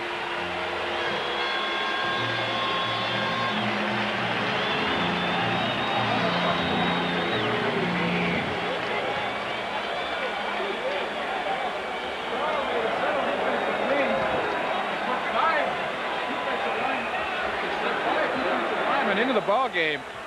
And Tommy Clements just rolled out and outran the rush as he hit Steve Stapler. Watch him high in the air over JoJo Heath. Heath had trouble locating the football, but Steve Stapler comes up with a big play. First down, Ticats at the Toronto 39. Mark Bragignola, the ball carrier, gets a couple of yards, not much more. Jeff Gabrielson wrote him down at that point. Now I see why I couldn't hear you, because your mic wasn't working. We had little microphone problems here, but we seem to be back in action now. I have to be very impressed with the way the Ticats have come out and started this second half. Tom Clements rolling out, evading that rush, and hitting Stapler for the big gain. It's the type of play that the Ticat offense needs. The gain by Bragignola was 2 yards. It is 2nd and 8. Clemens throws. The pass is dropped by Obie Graves. Well, strictly concentration there, as Obie Graves just was thinking more running downfield than catching the football as he takes his eyes off the ball here. Strangely enough, the #1 pass receiver in the entire CFL, Rocky DiPietro, has caught but 1 pass tonight. As Bernie Ruoff will be on to try his 5th field goal. He's been good on 3 of 4. This one will come from the 45-yard line. And it is good. What a night for Bernie Ruoff. And with 12 minutes and 12 seconds left to play in the 3rd quarter, the Hamilton Ticats have jumped out in front of Toronto 20-4. We'll be back in just a moment.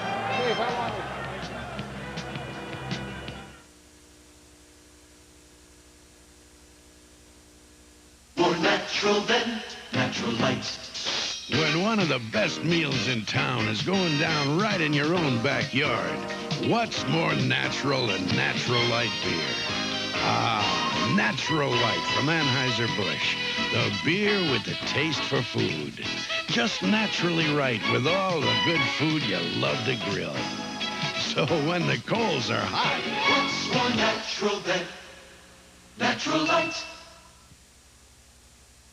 When we tell you Michelin radials last and last. That's no surprise. When we tell you Michelin radials save gas. That's no surprise. But when we tell you you can get Michelins for about the same price as other leading radials. Now that's a surprise. But it's true. We're America's fastest growing tire company. We make the tire you need at a price you can afford. See your Michelin dealer and prices set for your car. You'll be pleasantly surprised. Michelin, we put America on radials. Paper this morning. Why did you do that? Well, I felt that they had their backs up against the wall and really needed this victory, possibly a little more than the Toronto Argonauts did, and so far they've made me look like a good prophet. Holloway's pass is underthrown, looking for Terry Greer. You know, one thing we must mention about the Ticats, a team that's struggling 2-3 and we're expected to run away with the Eastern Conference. It was important to go into the locker room at halftime with a lead, and as equally as important as that is to come out in the second half and strike first, and they certainly did with an impressive march, although they didn't get in for the major score. Bernie Ruoff hit the field goal, and they drew first blood in that second half. Conrad Holloway was good on 5 of 7 in the first quarter, 1 of 5 in the second. Now he's 0 for 1 in the third. Now he sets up the screen to his fullback, Bob Bronk. Bronk, with a lot of room, gets the first down as he gets to the Argonaut 53-yard line. An injured Hamilton Ticat on the field. And when Bronk runs, it's not surprising that there are opposition players down.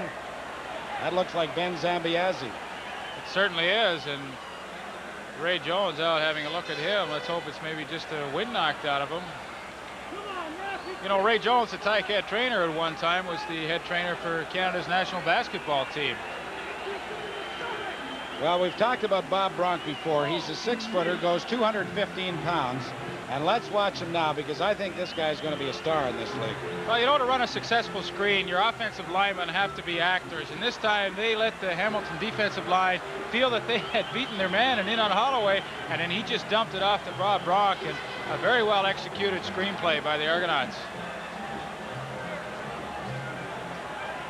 I was saying, Ray Jones, one of the best trainers in the business. You know, people don't realize how important the trainer is to the ball club. The players really have to have confidence in the guy that's bringing them through their injuries. And the players I know in Hamilton certainly have full confidence in Ray Jones, and when he tells them they're healthy and ready to go, they can be assured that they are.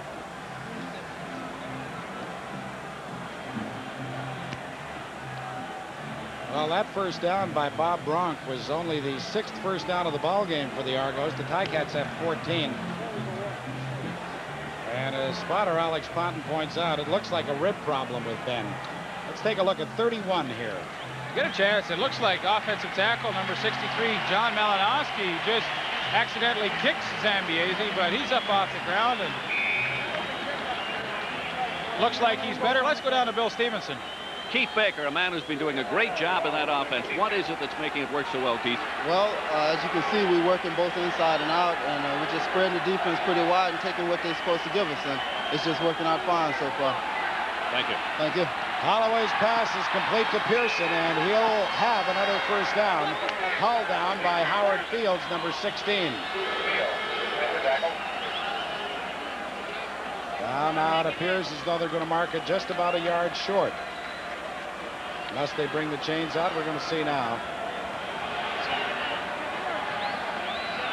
The Argos need some points right now. They've got to get some points off this drive in order to hang in this football game. They trail 20-4.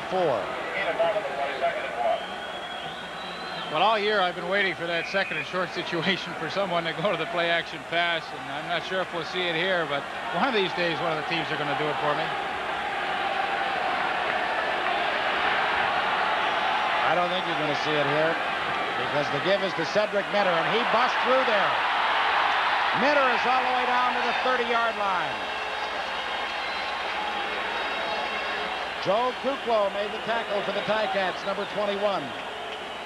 Well, an excellent short yardage play as the right side of that Toronto offensive line with John Malinowski and Roland Mangold leading the play. Good block from his running mate, also number 34, Bob Bronk. But that's excellent execution on the running game on a second and short situation. The gain was 18 yards. It is first down Toronto at the Hamilton 31.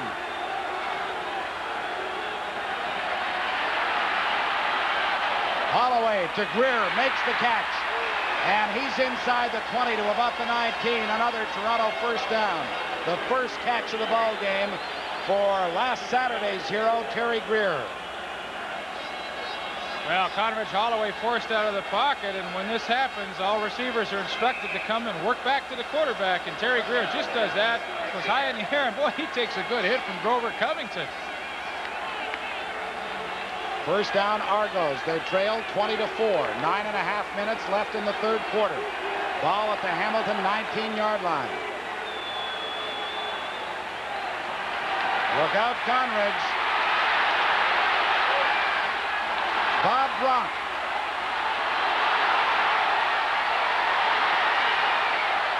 And Bronk will be very close to a first down.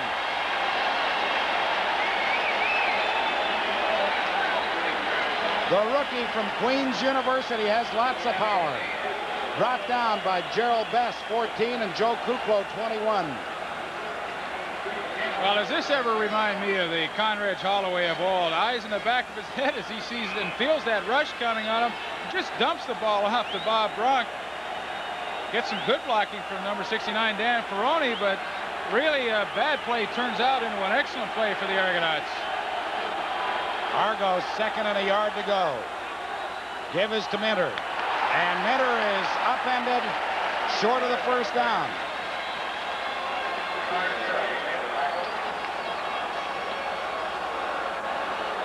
On the previous short yardage situation, they went to the right side of the line. This time they came to the left, and the Ticats stuffed it. Well, good surge by Grover Covington and Jim Mueller as they got in through that Toronto offensive line and just stacked that play up, and Minter had no place to go. The Argos are going for it on third and a full yard. The ball at the 10-yard line.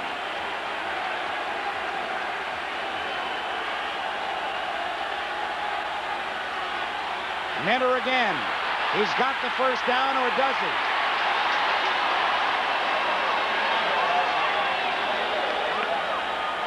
The placement of the ball is going to be all important. He appeared to have the first down.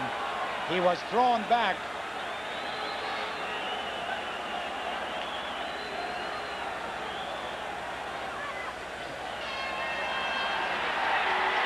First down, Toronto. Ooh, boy, it was close. I tell you, that sure was. But you know, Pat, I like the style of Bob Obilovich. He knows he's down by 16 points, and really a field goal at this point is meaningless. He wants to get his offense back involved in the football game, and I think it was a great call, 3rd and 1 going for it. It is now first and touchdown to go for Bob Obilovich's Toronto Argonauts. You think he's breathing a sigh of relief there? He will if they put it in the end zone. Bob Bronk. Touchdown, Bronk.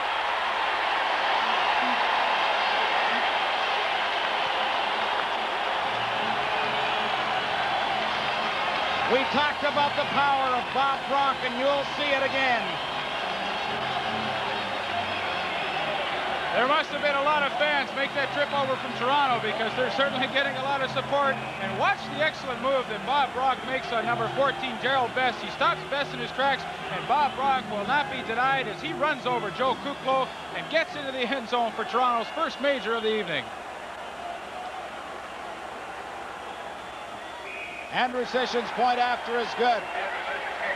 Hang on now because we've got a football game going. This is a play we should take a look at one more time. Well, the young rookie's second touchdown, and give him full marks because he got that football and he certainly knew where the goal line was. Puts a good move on Gerald Best, and then he will not be denied. This is the move I like here, where he just puts his head down and hammers his way across the goal line. And so now it's Hamilton 20, Toronto 11. We'll be back in just a moment.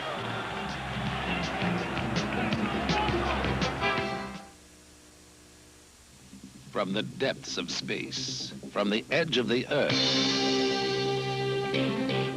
Timex takes quartz to make a watch beyond time as we know it. The Timex Quartz, quartz for every woman in the newest elegance. So accurate, you may have to reset it only once this year. Thin, sleek, beautiful. The Timex Quartz, built and priced in the Timex tradition. Timex, we make technology beautiful. You are about to leave the world of ordinary sports cars and make the Eagle switch. The revolutionary two-wheel, four-wheel drive Eagle SX4. The only sport machine that lets you switch from two-wheel drive to full-time four-wheel drive. From high mileage on the road to high adventure off the road. Two-wheeling in style or four-wheeling in the wild. Now through September 21st, American Motors announces substantial dealer incentives. Cash in today. The kickoff by Andrew Sission goes out of bounds, so the Ticats will ask him to do it again. You know, we were talking about how strong Bob Bronk is. This kid bench presses 375 pounds. Well, I'll tell you, on that touchdown run, he bench pressed Joe Kuklo right into the end zone. Conrad Holloway had certainly a diversified attack in that particular series. They marched 75 yards. Conrad was good on 5 of 6 in passing to 3 separate receivers.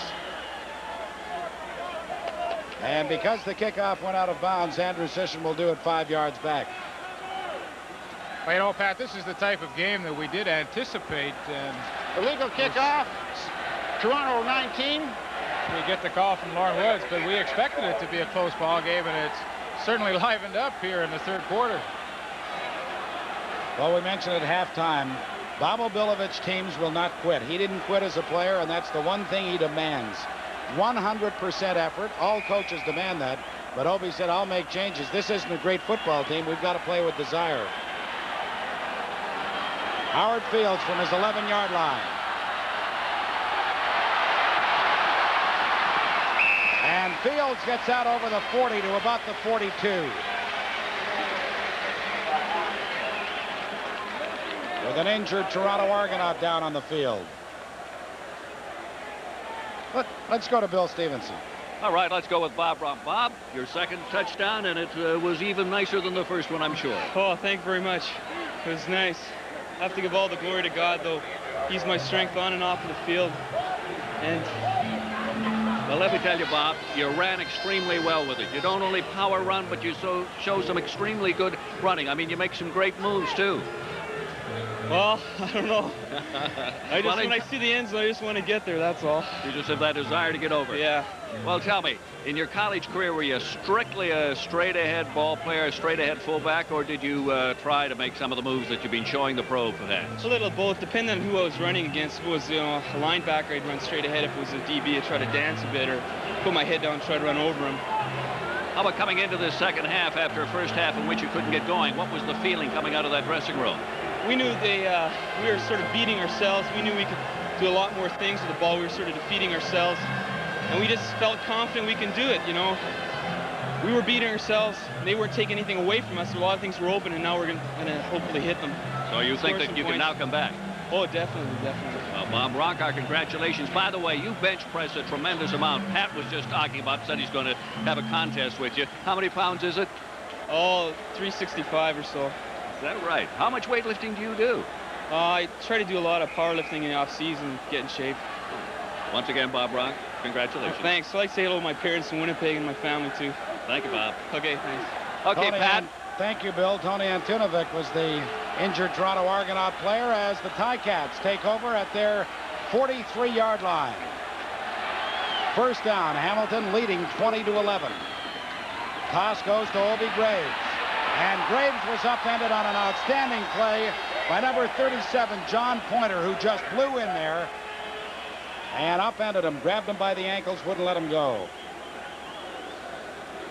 I have a chance to see Tony Antunovic on the bench there. He looks like he's hurt his knee, but as Pat mentioned, John Pointer just shoots the gap and makes a great play, stopping Obi Graves in the backfield. 2nd and 10, Hamilton.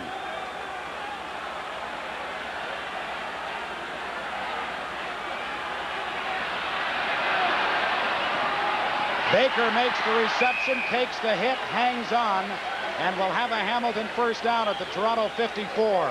Don Rose gave him a pretty good belt, but Baker was not going to cough it up. Well, Tommy Clements, and a good block by the rookie guard, Jeff Arp, here on defensive end Rick Moore to knock him down and give Tommy a good passing lane to throw through. And he finds Keith Baker on the sidelines, but he really does pay for that catch as Don Rose gives him a good knock. The gain was 13 yards. It is first down, Hamilton. Keith Baker has caught 8 tonight. Clemens throws back into the middle to Graves. And Obi was trying to go so fast that he tripped himself up, but he probably has enough for the first down. Pat, the report on Tony Antunovic is that he has got a bad left knee. Dr. Jackson is working on it at the present time, but he says he will be out, he thinks, for the rest of the ball game. And as you know, with knee injuries, they're never sure how severe they are until probably the next day after the swelling comes down. But the prognosis at this point is not good as he's out for the game. Thank you, Bill. First down, Hamilton, the ball at the Toronto 42-yard line.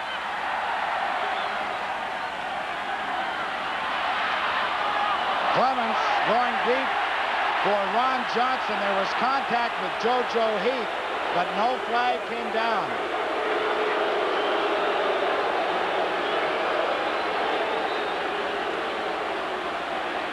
Well, the fans are a little upset here at Ivor Wynne Stadium. They felt that JoJo Heath interfered with Ron Johnson. I know they certainly do collide. Looks like Heath took the worst of that, but the official said he has his right to his territory, and no flag was thrown.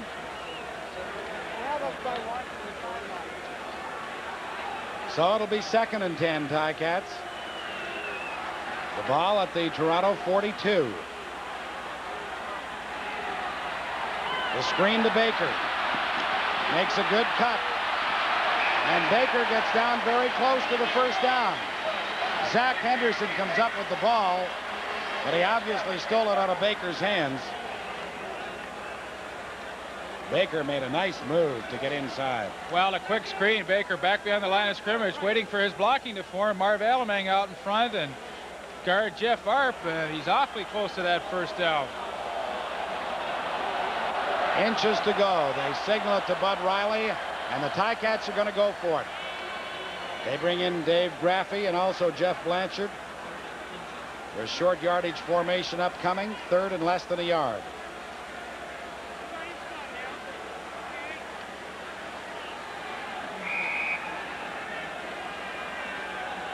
Four minutes, 15 seconds left to play in the 3rd quarter in a game that is really moving along. Hamilton 20, Toronto 11. Big play right now. 3rd and inches.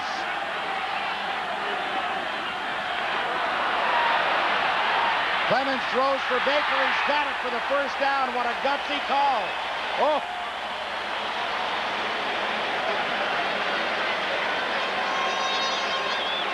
I'm telling you, if Bud Riley didn't call that play from the bench, he probably had a heart attack when he saw Tommy roll out. But Tommy Clemens, great play to his favorite receiver this evening, Keith Baker. And do you realize that's Baker's 10th catch already in this ball game, and we're just into the 3rd quarter.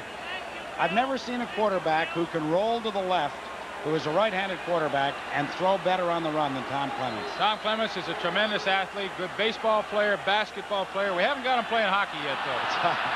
Flags come down. Clemens puts it up looking for Stapler. He makes a circus attempt at the grab, but couldn't come down with it. Darrell Wilson was with him step for step. We mentioned there are flags down on the field.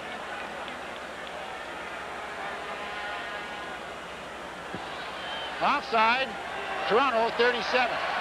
John Pointer, the linebacker, was offside. It'll be 1st and 5, Hamilton. You know, Pat, we talked a lot about Tom Clemens this evening, and a lot of people probably don't realize that in the offseason he attends law school. And how would you like to have your quarterback stand 2nd in his class at law school? Nobody has ever said that Tommy was anything but a very smart guy. Graduate of the University of Notre Dame, went to Ottawa, and he and Conrad Holloway combined to win a Grey Cup, but really Tommy was number 1. And now with a 1st and 5, let's see what he does from the Toronto 18. Throws for DiPietro, too far. Leo Gray was covering the tremendous inside receiver of the Ticats. You know, even though Rocky DiPietro is leading the league in receptions with 31, I think one of the surprising statistics is that he hasn't had a touchdown as yet. And maybe that's one of the reasons why the Ticat offense has had trouble getting going this year. We see some of the youngsters certainly enjoying a ball game tonight. 2nd and 5, Hamilton.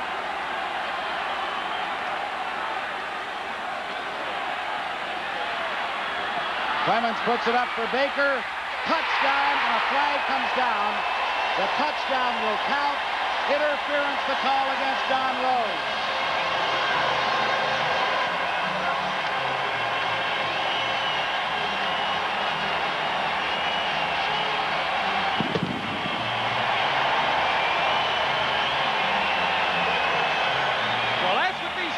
Fans came to Iverwin Stadium to see tonight. They came to see Tom Clemens hook up with wide receiver Keith Baker. And what an outstanding move he put on Don Rose into the end zone for the touchdown. Threw the football into the crowd, but he doesn't care. It only cost him $50. But the Ticats coming through here in the 3rd quarter. An excellent touchdown reception by Keith Baker. And the point after by Bernie Ruoff is good. And so with 2 minutes and 35 seconds left to play, we'll take one more look at that touchdown strike. Well, Keith Baker ran a stop, hitch, and go pattern. And even though Don Rose gets called for interference, great concentration on the football, and he's got the touchdown. Well, as Iverwin Stadium explodes again, we'll tell you the score is Hamilton 27, Toronto 11. We'll be back in just a moment.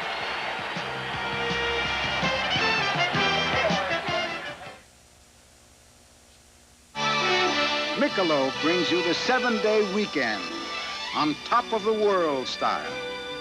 Whether you're 100 stories above the city or a mile up in the mountains, the smooth and mellow taste of Michelob makes weekdays a little more special all across the country. It's the best beer in the house. Put a little weekend in your weekend. Off the white belly jet that lands me to a hotel that understands me. I've got business and I'm on the road again. Feeling the pressure mounting on me, counting the people counting on me. Competition like I can't remember when. And you can reach me at the Hilton. Just call me at the Hilton, and we'll get down to your business right away. When American business hits the road, American business stops at Hilton, America's business address. Bernie Ruoff's kickoff is grabbed by John Lowe at his own 13-yard line. And Lowe gets out close to the 30-yard line, and now a flag comes down. It was thrown by referee Lauren Woods, who detected a little bit of rough stuff going on.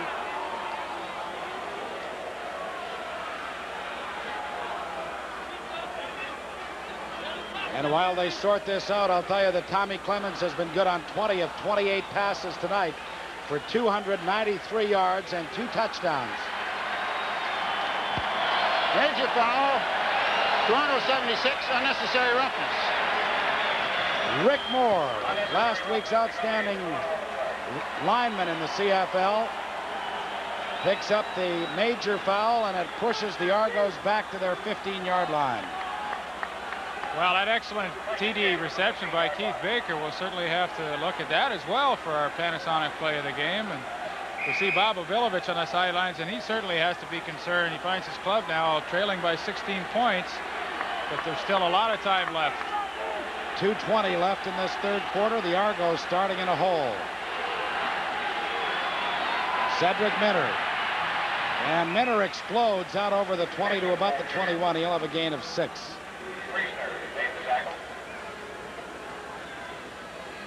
John Priestner, number 36, the linebacker, made the stop. Well, the Argos obviously need a touchdown to get back into this ball game, and they're going to have to do it quickly because they're going against the outstanding defensive unit in the Eastern Conference in the Hamilton Ticats.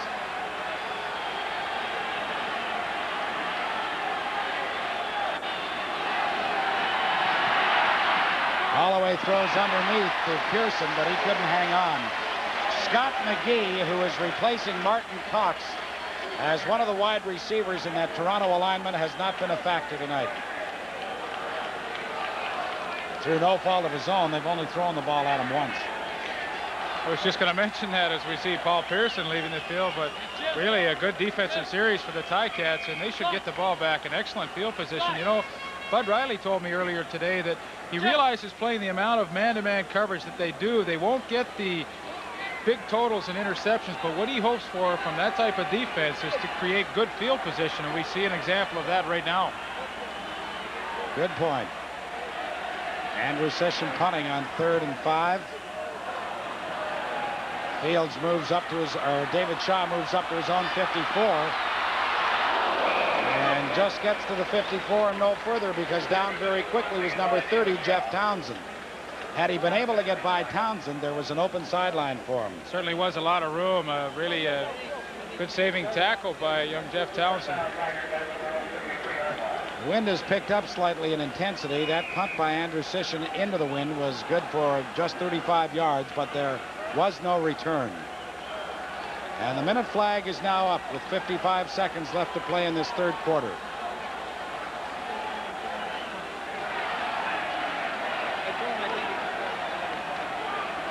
The draw to Mark Bragignolo, and Bragignolo gets to midfield. No further. It'll be a pickup of 2. Earl Wilson, number 58, a newcomer from the University of Kentucky, playing at that defensive tackle spot, made the stop. Well, the Ticats really haven't had much of a running game tonight. I'd be interested to find out from statistician Bob Layden how many yards they do have. But certainly Tom Clements has strictly relied on the pass. 28 yards rushing is all the Ticats have been able to pick up, but they've done it through the air. The screen to Johnson. And Johnson is going to go the distance. Touchdown, Hamilton.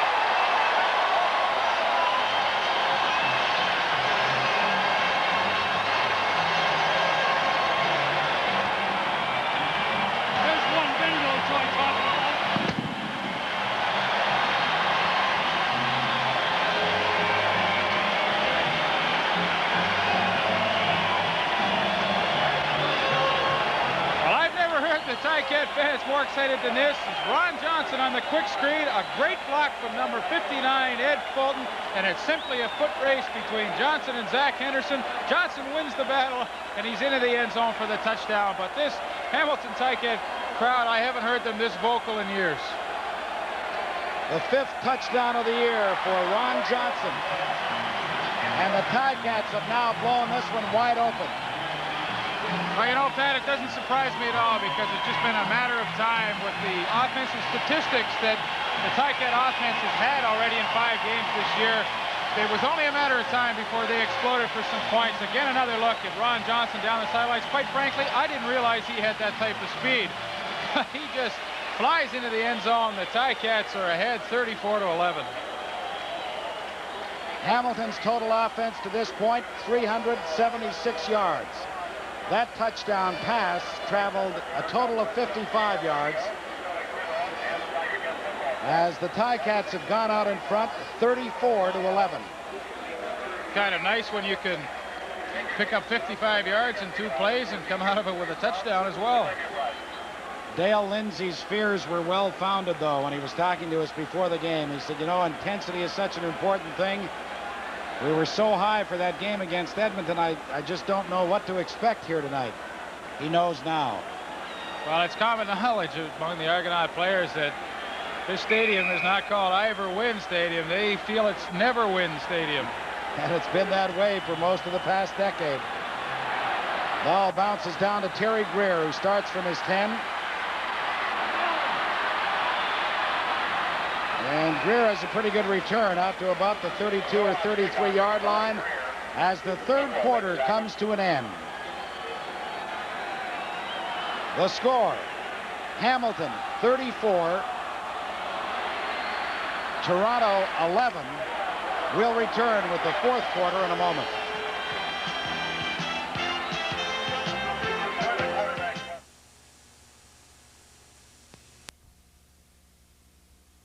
Statistical story of the first 3 quarters. The Argos need points in a hurry. The screen to Brunk. And the big fella does it again. He gets to the 53-yard line, a gain of 20 yards before Gerald Best, number 14, brings him down. Argos need points in a hurry, and this is a pretty good way to pick up big yardage.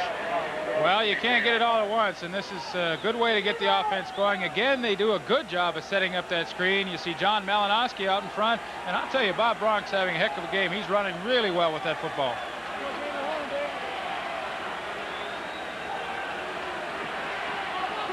Holloway throws, Nitter makes the catch, but he's nailed immediately at about the 53-yard line, which would be a gain of 4 or 5 yards. Bess and Shaw, 14 and 37 respectively, make the tackle. Well, we see Bob Obilovich on the sidelines and talking to his assistant coaches up in the booth, trying to find that one play that'll get them back in this ball game. You know, you talk about good athletes. Obi is in the Montana Hall of Fame. He was an All-American in football. He was an All-American in baseball. And he, of course, played basketball and coached it in the Ottawa area. Holloway throws. Oh, what a hit, but Greer hung on. A tremendous hit for the Ticats by number 24, Hazen Henderson. Well, isolating on Terry Greer here, he circles back into the middle, sees Holloway in trouble, and I'll tell you, number 24, Hazen Henderson, puts a heck of a hit, but give Greer credit. He hung on to the football, keeping this Toronto Argonaut drive alive. First down, Toronto at the Hamilton 31.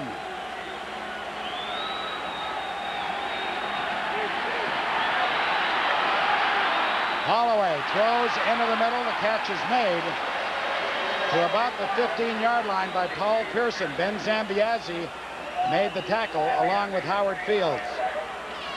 And again, something you pointed out, Pearson coming back to the football, seeing his quarterback in trouble. Well, he certainly did. This is your impromptu offense right here because the pattern was shut down. Pearson just turned around and started going the other way. Not a great pass, but the results were good.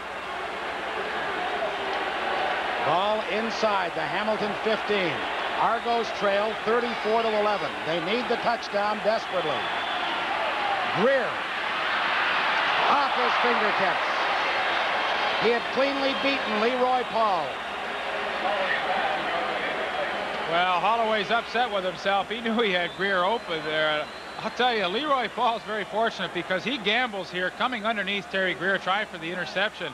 And this forced Holloway to loft the ball just a little farther and just out of the fingertips of Terry Greer.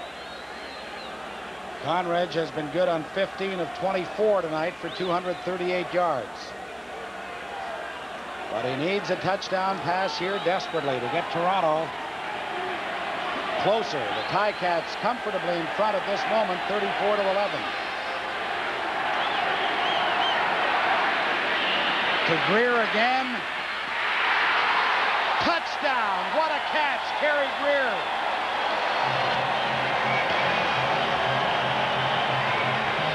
There is a flag down on the field on the far side of the field. Defensive forward pass interference. Hamilton number 14 declined. Pass interference against Gerald Best declined by the Argonauts. What a catch by Terry Greer. Well, I'll tell you, I really like the style of this man right here, Conrad Holloway. The play didn't work just before. He goes right back to the same thing. This time, different results as we see. Terry Greer, great concentration on the football. He had Joe Kuklo coming across in front of him, Leroy Paul on his back, but he's the big play man for the Toronto Argonauts. 2 touchdowns last week against the Edmonton Eskimos, and he gets the Argonauts back into this ball game with that TD reception. 5 out of 6 on that touchdown drive for quarterback Conrad Holloway. Point after is good. And so the score now is Hamilton 34, Toronto 18. We'll be back in just a moment.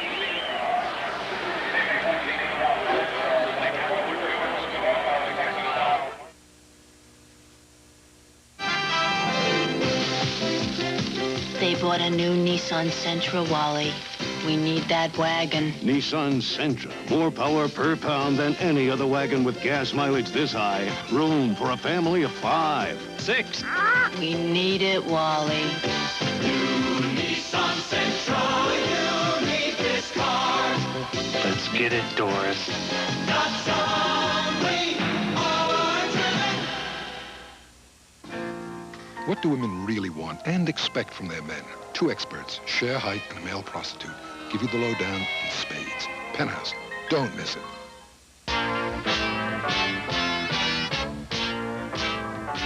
Auto Racing 82 roars your way Wednesday with twice the horsepower. First, Formula One cars rev it up at the German Grand Prix. Then, IMSA's Kelly Challenge hits the road. For non-stop excitement, it's Auto Racing 82 Wednesday on ESPN. All right, the score is Hamilton 34, Toronto 18, 11:36 left to play in the game. Lots of time.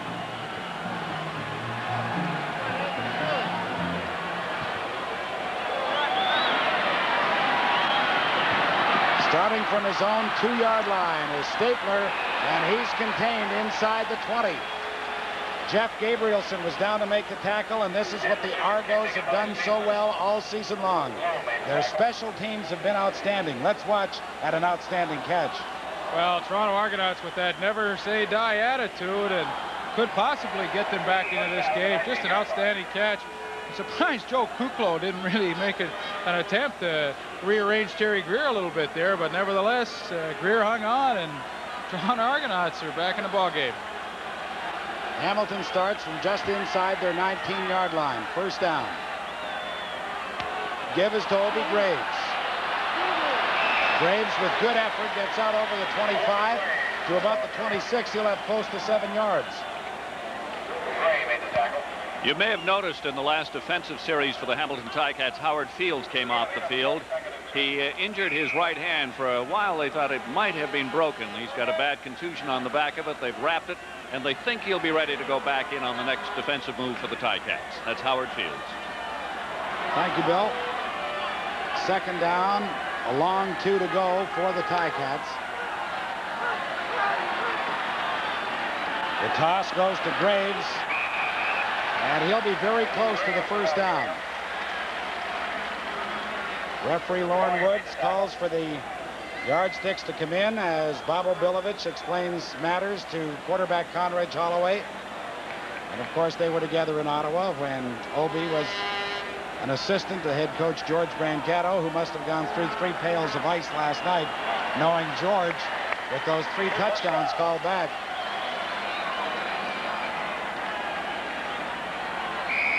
It is a first down for the Ticats. The ball is just outside their 29-yard line. 10:20 left to go in the game. Hamilton 34, Toronto 18.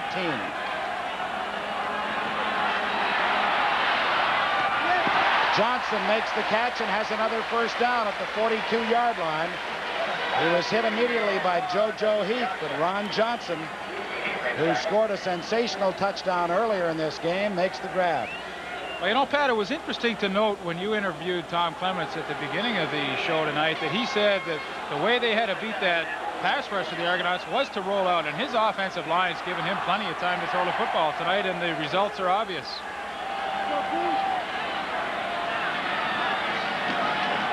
The give is to Mark Bragagnola. He's wrapped up early by Earl the Pearl Wilson, number 58.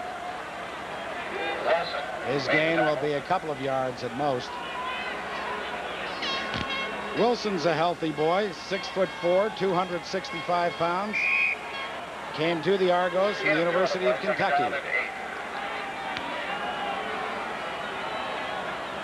Clock is running with 9.5 minutes left to play in the game.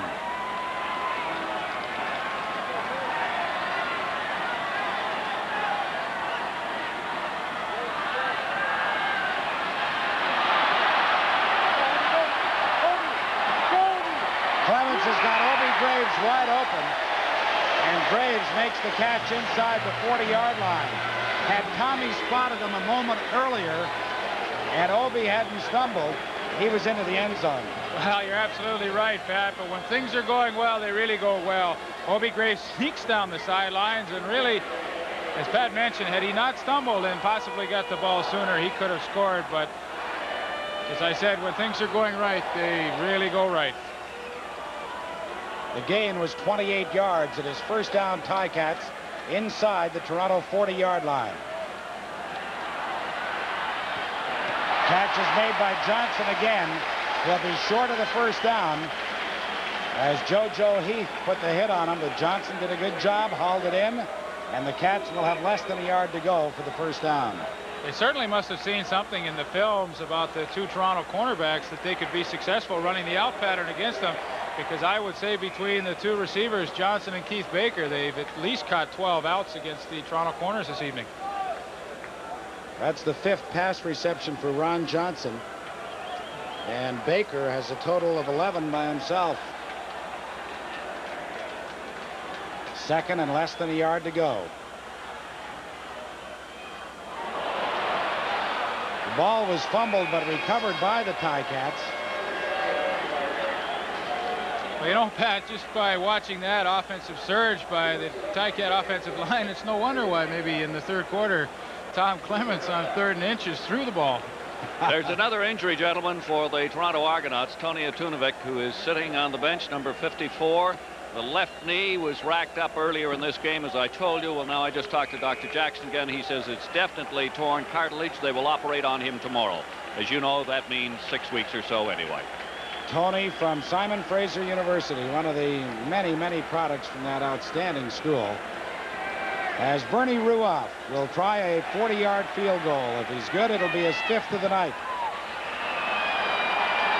And it is good.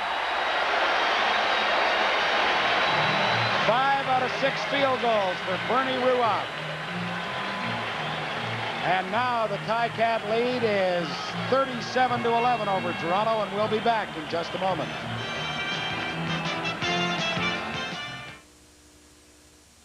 How do you soften your beard? Hot water. Very hot water. Hot towels. Hold it. You guys should use Rise Super Gel. It's a super softener. Super Gel is packed with moisturizers. It actually softens under your skin to set up your beard for a super close shave. And Super Gel has a special lanolin formula to fight irritation. Super Gel softened my beard. Under my skin. For a super close shave. Rise Super Gel softens your beard under your skin. Eldon Dye, sales manager, condition tension headache. The pressure is right here on the sides. I need some aspirin. I need some relief from it.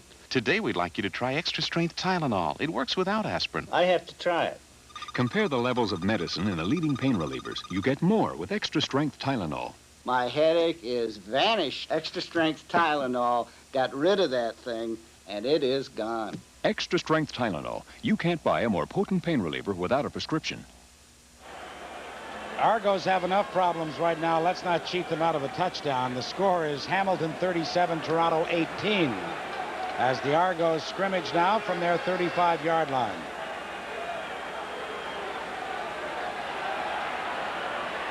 Cedric Minter makes the catch in the middle, fumbles the ball. It is still loose, and the Ticats have recovered.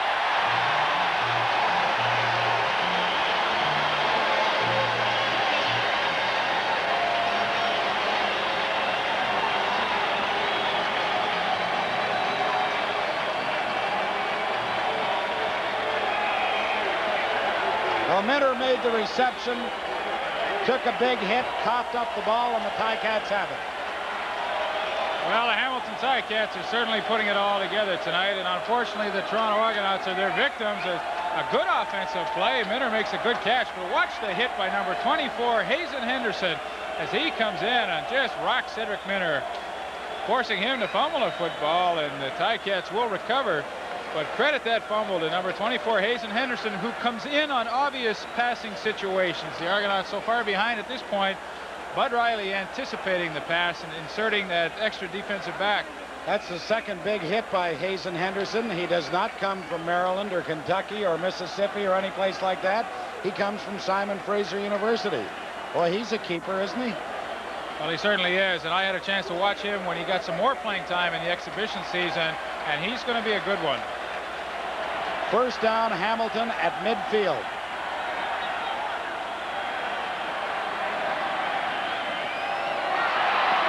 Keith Baker makes the catch and crosses into the Toronto 49-yard line before Don Rose makes the tackle. Well, they say out of adversity, good things can happen.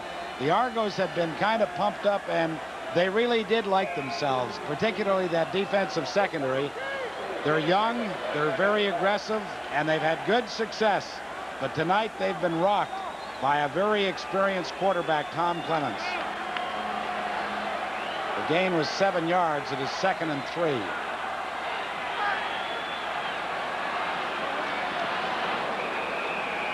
Well, there was good penetration there by Rick Moore. But there is a flag down on the field. Now, it appears as though number 79, Rusty Olson, the right defensive end for the Argonauts, jumped offside. We'll have to wait for the official call. The way Tom Clements is arguing it, they could be calling Keith Baker for drawing them offside.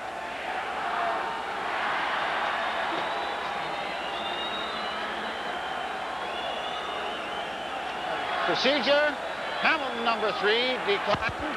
3rd down. Well, they called Stapler for a procedure call. It looked like he was trying to draw Olson offside. He succeeded in doing so, but they called it as a legal procedure. Well, I knew it was one of those guys. But, you know, Pat, we have to talk a little bit about the Toronto Argonauts. You know, they've come off a big win with the Edmonton Eskimos. Nobody in their wildest dreams expected them to defeat the defending Grey Cup champions. And also the week before, they were underdogs out in Saskatchewan.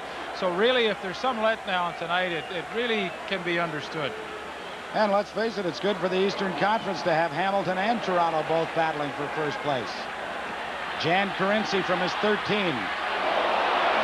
And Carinci gets out over the 25 to the 26. He took a gamble, hoping to jump through the tacklers, but he got hung up in midair. So it's Hamilton 37, Toronto 18. We'll be back in just a moment.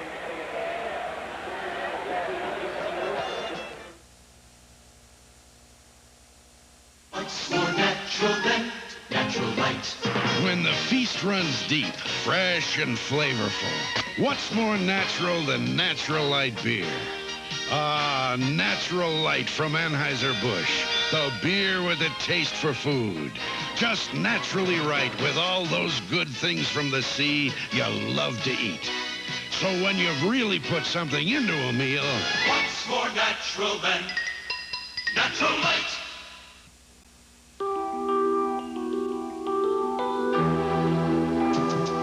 To some, this is the ultimate test of a color film's sharpness. A color enlargement stretching over 60 feet across New York's Grand Central Terminal. Yet enlarged, believe it or not, from this little 35mm slide on Kodachrome film by Kodak. It's the sharpest color slide film you can buy. The injured player is Jeff Blanchard, number 75, Leif.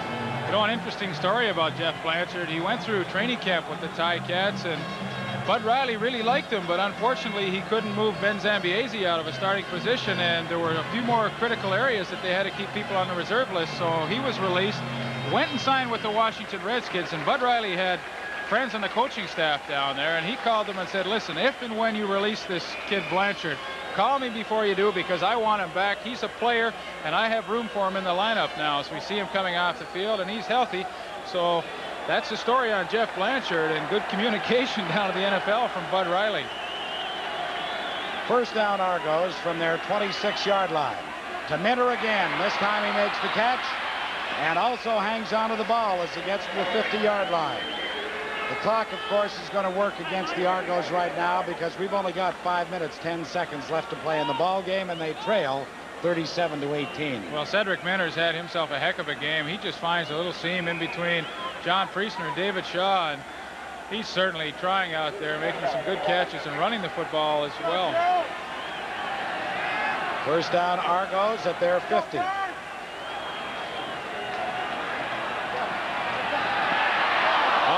Did a good job to sneak away from the rush. Pearson makes the catch, and he's inside the Hamilton 35 to about the 33. Gerald Best makes the tackle. I'll tell you, Conridge Holloway shows that sixth sense again, because it was that defensive end, Grover Covington, coming in on him, and he just ducks underneath him right here. And when you give his receivers that much time to get open, they certainly will, as we see him hitting Paul Pearson. The fourth reception of the night, the 24th of the season for Paul Pearson. First down, Toronto. Holloway throws it to the big fullback, Bronk. And Bronk has another first down to about the 11. Well, the Toronto Argonauts certainly aren't quitting, as they have gotten excellent mileage out of the center screenplay. Once again, Bob Bronk takes it. Good blocking out in front. Watch the move. You know, I thought he only ran straight ahead, but he showed us some good nifty footwork tonight. Howard Fields finally making the stop. First down, Argos. The ball at the Hamilton 11. Looking for Terry Greer. Touchdown. Well, he's unbelievable, this guy.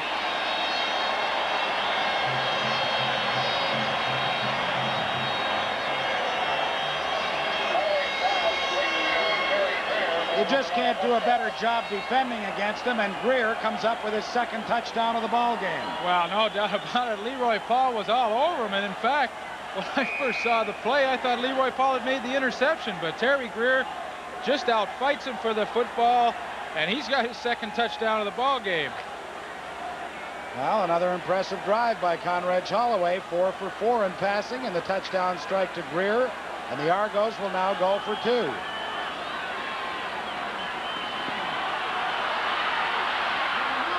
And the two-point conversion is good to Cedric Minter. Well, anything can happen in the CFL. We're probably going to have a short kick right now. We've got 3 minutes and 19 seconds left to play, and the score is Hamilton 37, Toronto 26. Well, I'll tell you, this is really backyard football here, because all the receivers, they're just running all over the field trying to find an open spot, and Cedric Minter did, and Holloway hits him on the two-point conversion. And once again, the last ball game we did, we felt the team behind Saskatchewan out there could come back, but they didn't. But Toronto Argonauts certainly aren't laying down at all. They have a legitimate shot to come back here in the fourth quarter. All right, you kick it short. 3 minutes, 19 seconds left to play. You need 2 touchdowns. Well, I can tell you one thing. Bud Riley thinks they're going to kick it short because they got that short kick team in there. And I really think being down 11 points that you really have to go for the onside kick at this point. And if you don't get it, hope your defense comes up with a turnover. Conrad has been good on 22 of 31 passes tonight, his last 7 in a row, for 367 yards and 3 touchdowns.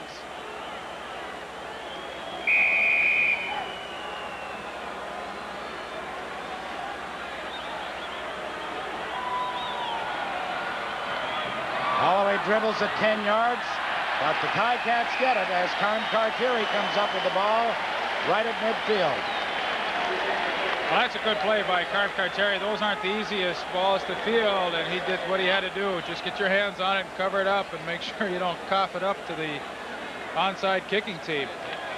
Good kick by Andrushishyn. And of course, Jeff Gabrielson just couldn't get down there in time, but Cartieri made an excellent play. So the Ticats have it at midfield with 3 minutes and 10 seconds left to play in the ball game. Now, does Tommy play it conservatively, run the ball? We're going to find out.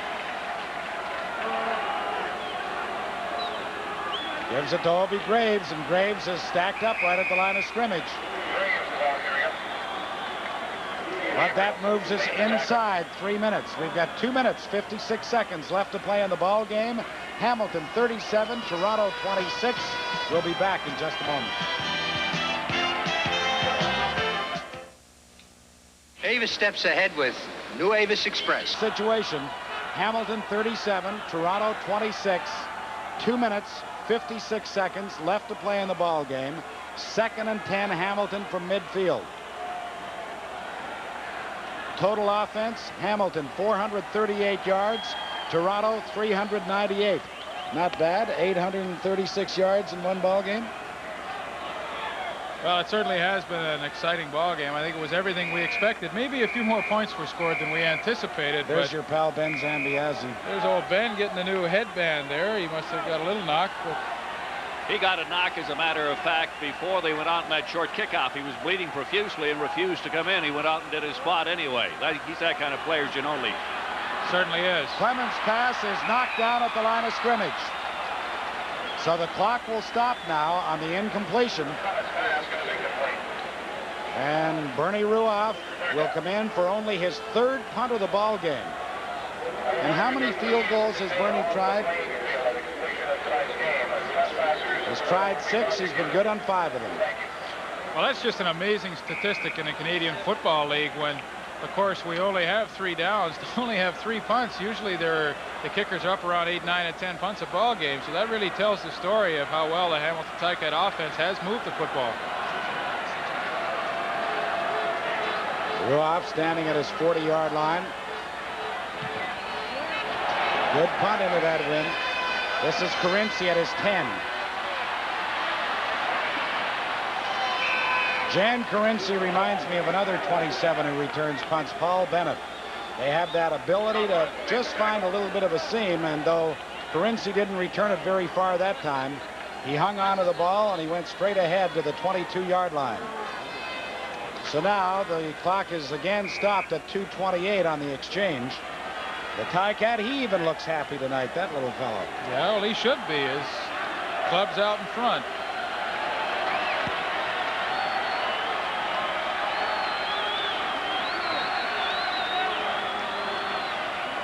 Holloway throws. Greer makes the reception and steps out of bounds, and he may be inches short of the 1st down. He is. As a matter of fact, he's about a half-yard short.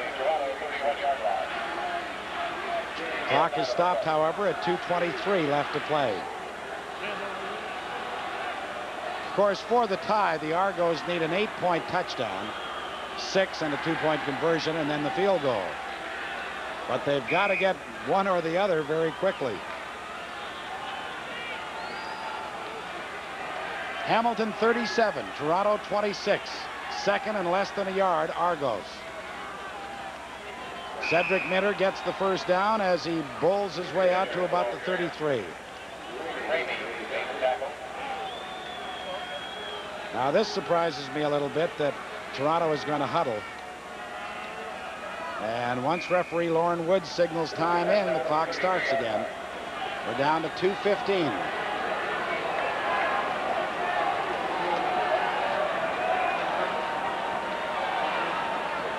Minter makes the catch, and Cartieri makes the tackle at about the 41.5-yard line. He'll be a yard short of the first down. But the clock is stopped at 2:04.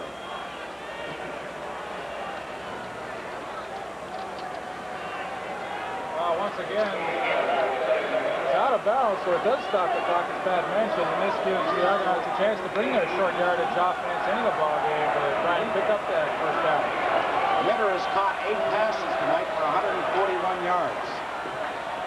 And he's the ball carrier right here for the first down out to the 44-yard line with 2 minutes exactly showing on the clock. I quite agree with you, Pat. Here's where they really have to put that hurry-up offense, because as soon as the official blows the whistle, the clock will start to run. Exactly. I agree. They should be in that hurry-up offense.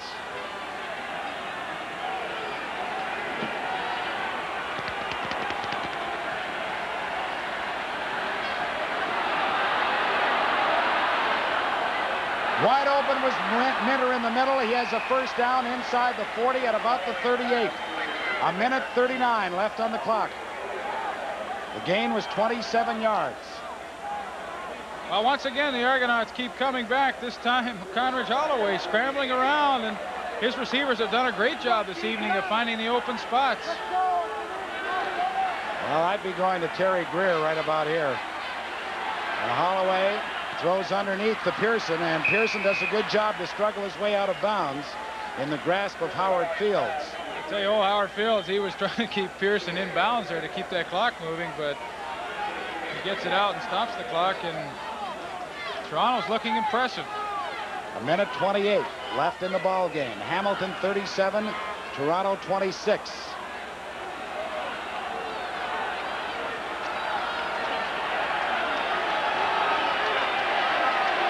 And this crowd hasn't let up all night. They started cheering during the pregame workouts. This is Minter. And Minter is stopped just after a gain of maybe a couple of yards.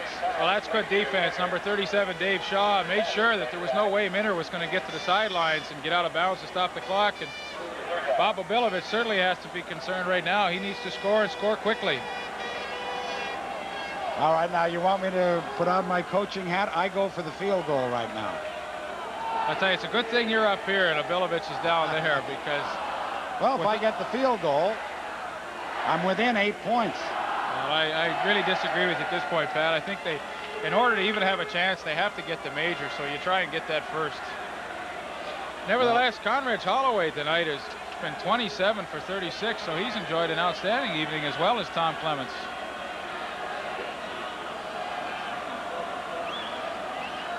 Conridge has been good on 12 of his last 12 passes. You can't do much better than that, can you? No, he's really played well.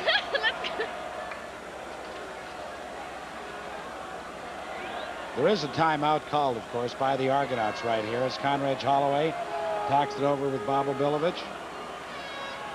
See, the point that I make is this. If you don't get the first down here, you have no shot at tying the game. If you get the field goal, you still at least can try for the onside kickoff again.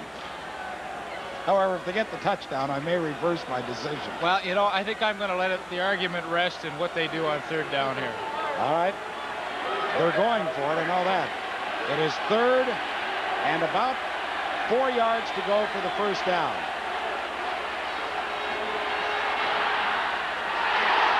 Gronk fumbles the ball. It is ruled no catch.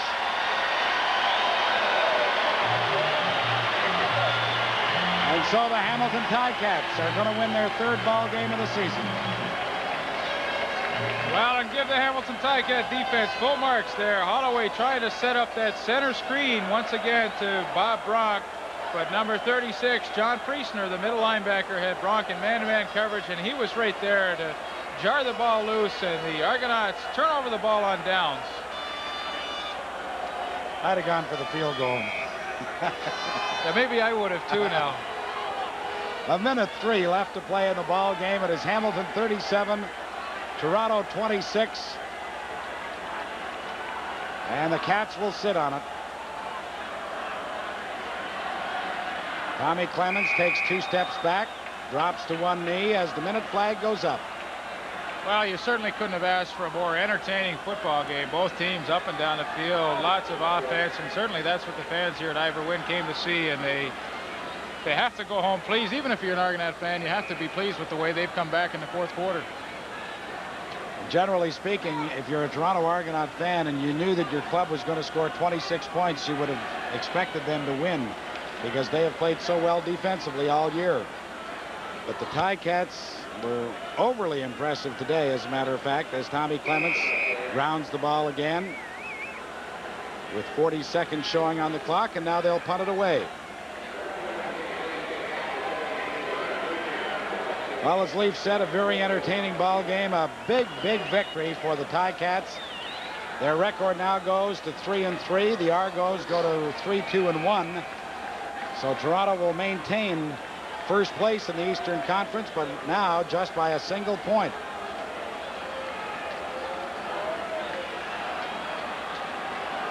Well, this certainly could be the game that gets the Hamilton Tiger Cats back on the right track. As we mentioned, they were struggling, but an excellent effort this evening. Jan Carinci from his 48 and gets into Hamilton territory at the 53 with just 11 seconds showing on the clock. Bill Stevenson had mentioned that Toronto had only won 2 games in here in the last decade. They're going to have to wait a little longer.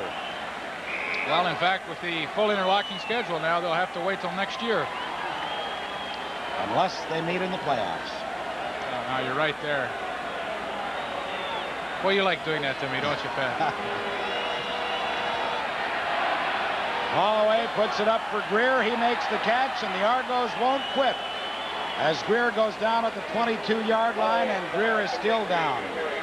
And that could be the most costly pass that the Argos have thrown this year if this man is badly hurt. Q, how will I know you're... Boy, you hate to see that. I'll tell you, when he came down, Leroy Paul made a good tackle, but he caught him right on the outside of the knee, and Terry Greer missed most of last season with a knee injury, and boy, I tell you, I hope that's not the case, because he's just been an outstanding performer for the Argonauts. Get a chance to see it again. Just there, Leroy Paul pinned that knee to the ground, and he's played so well this season. Terry Greer, 2 touchdowns last week to win the ball game against Edmonton, and now 2 touchdowns tonight in a losing effort. But once again, let's hope that this isn't serious. Well, with just 3 seconds showing on the clock, the Argos are going to go for the field goal because, of course, should these teams be tied at the end of the regular season, it would be points for and against the 2 clubs. The Argos can't win this game, but they can get the differential down to 8 points.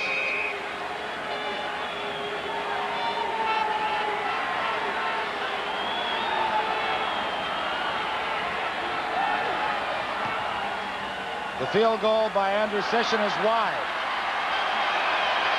And so the final score after that missed field goal attempt by Zenon Andrew Sisson is the Hamilton Tiger Cats 37, the Toronto Argonauts 27, and the Argos lead in the Eastern Conference is down to a single point. CTV's Friday Night Football will continue in a moment. It is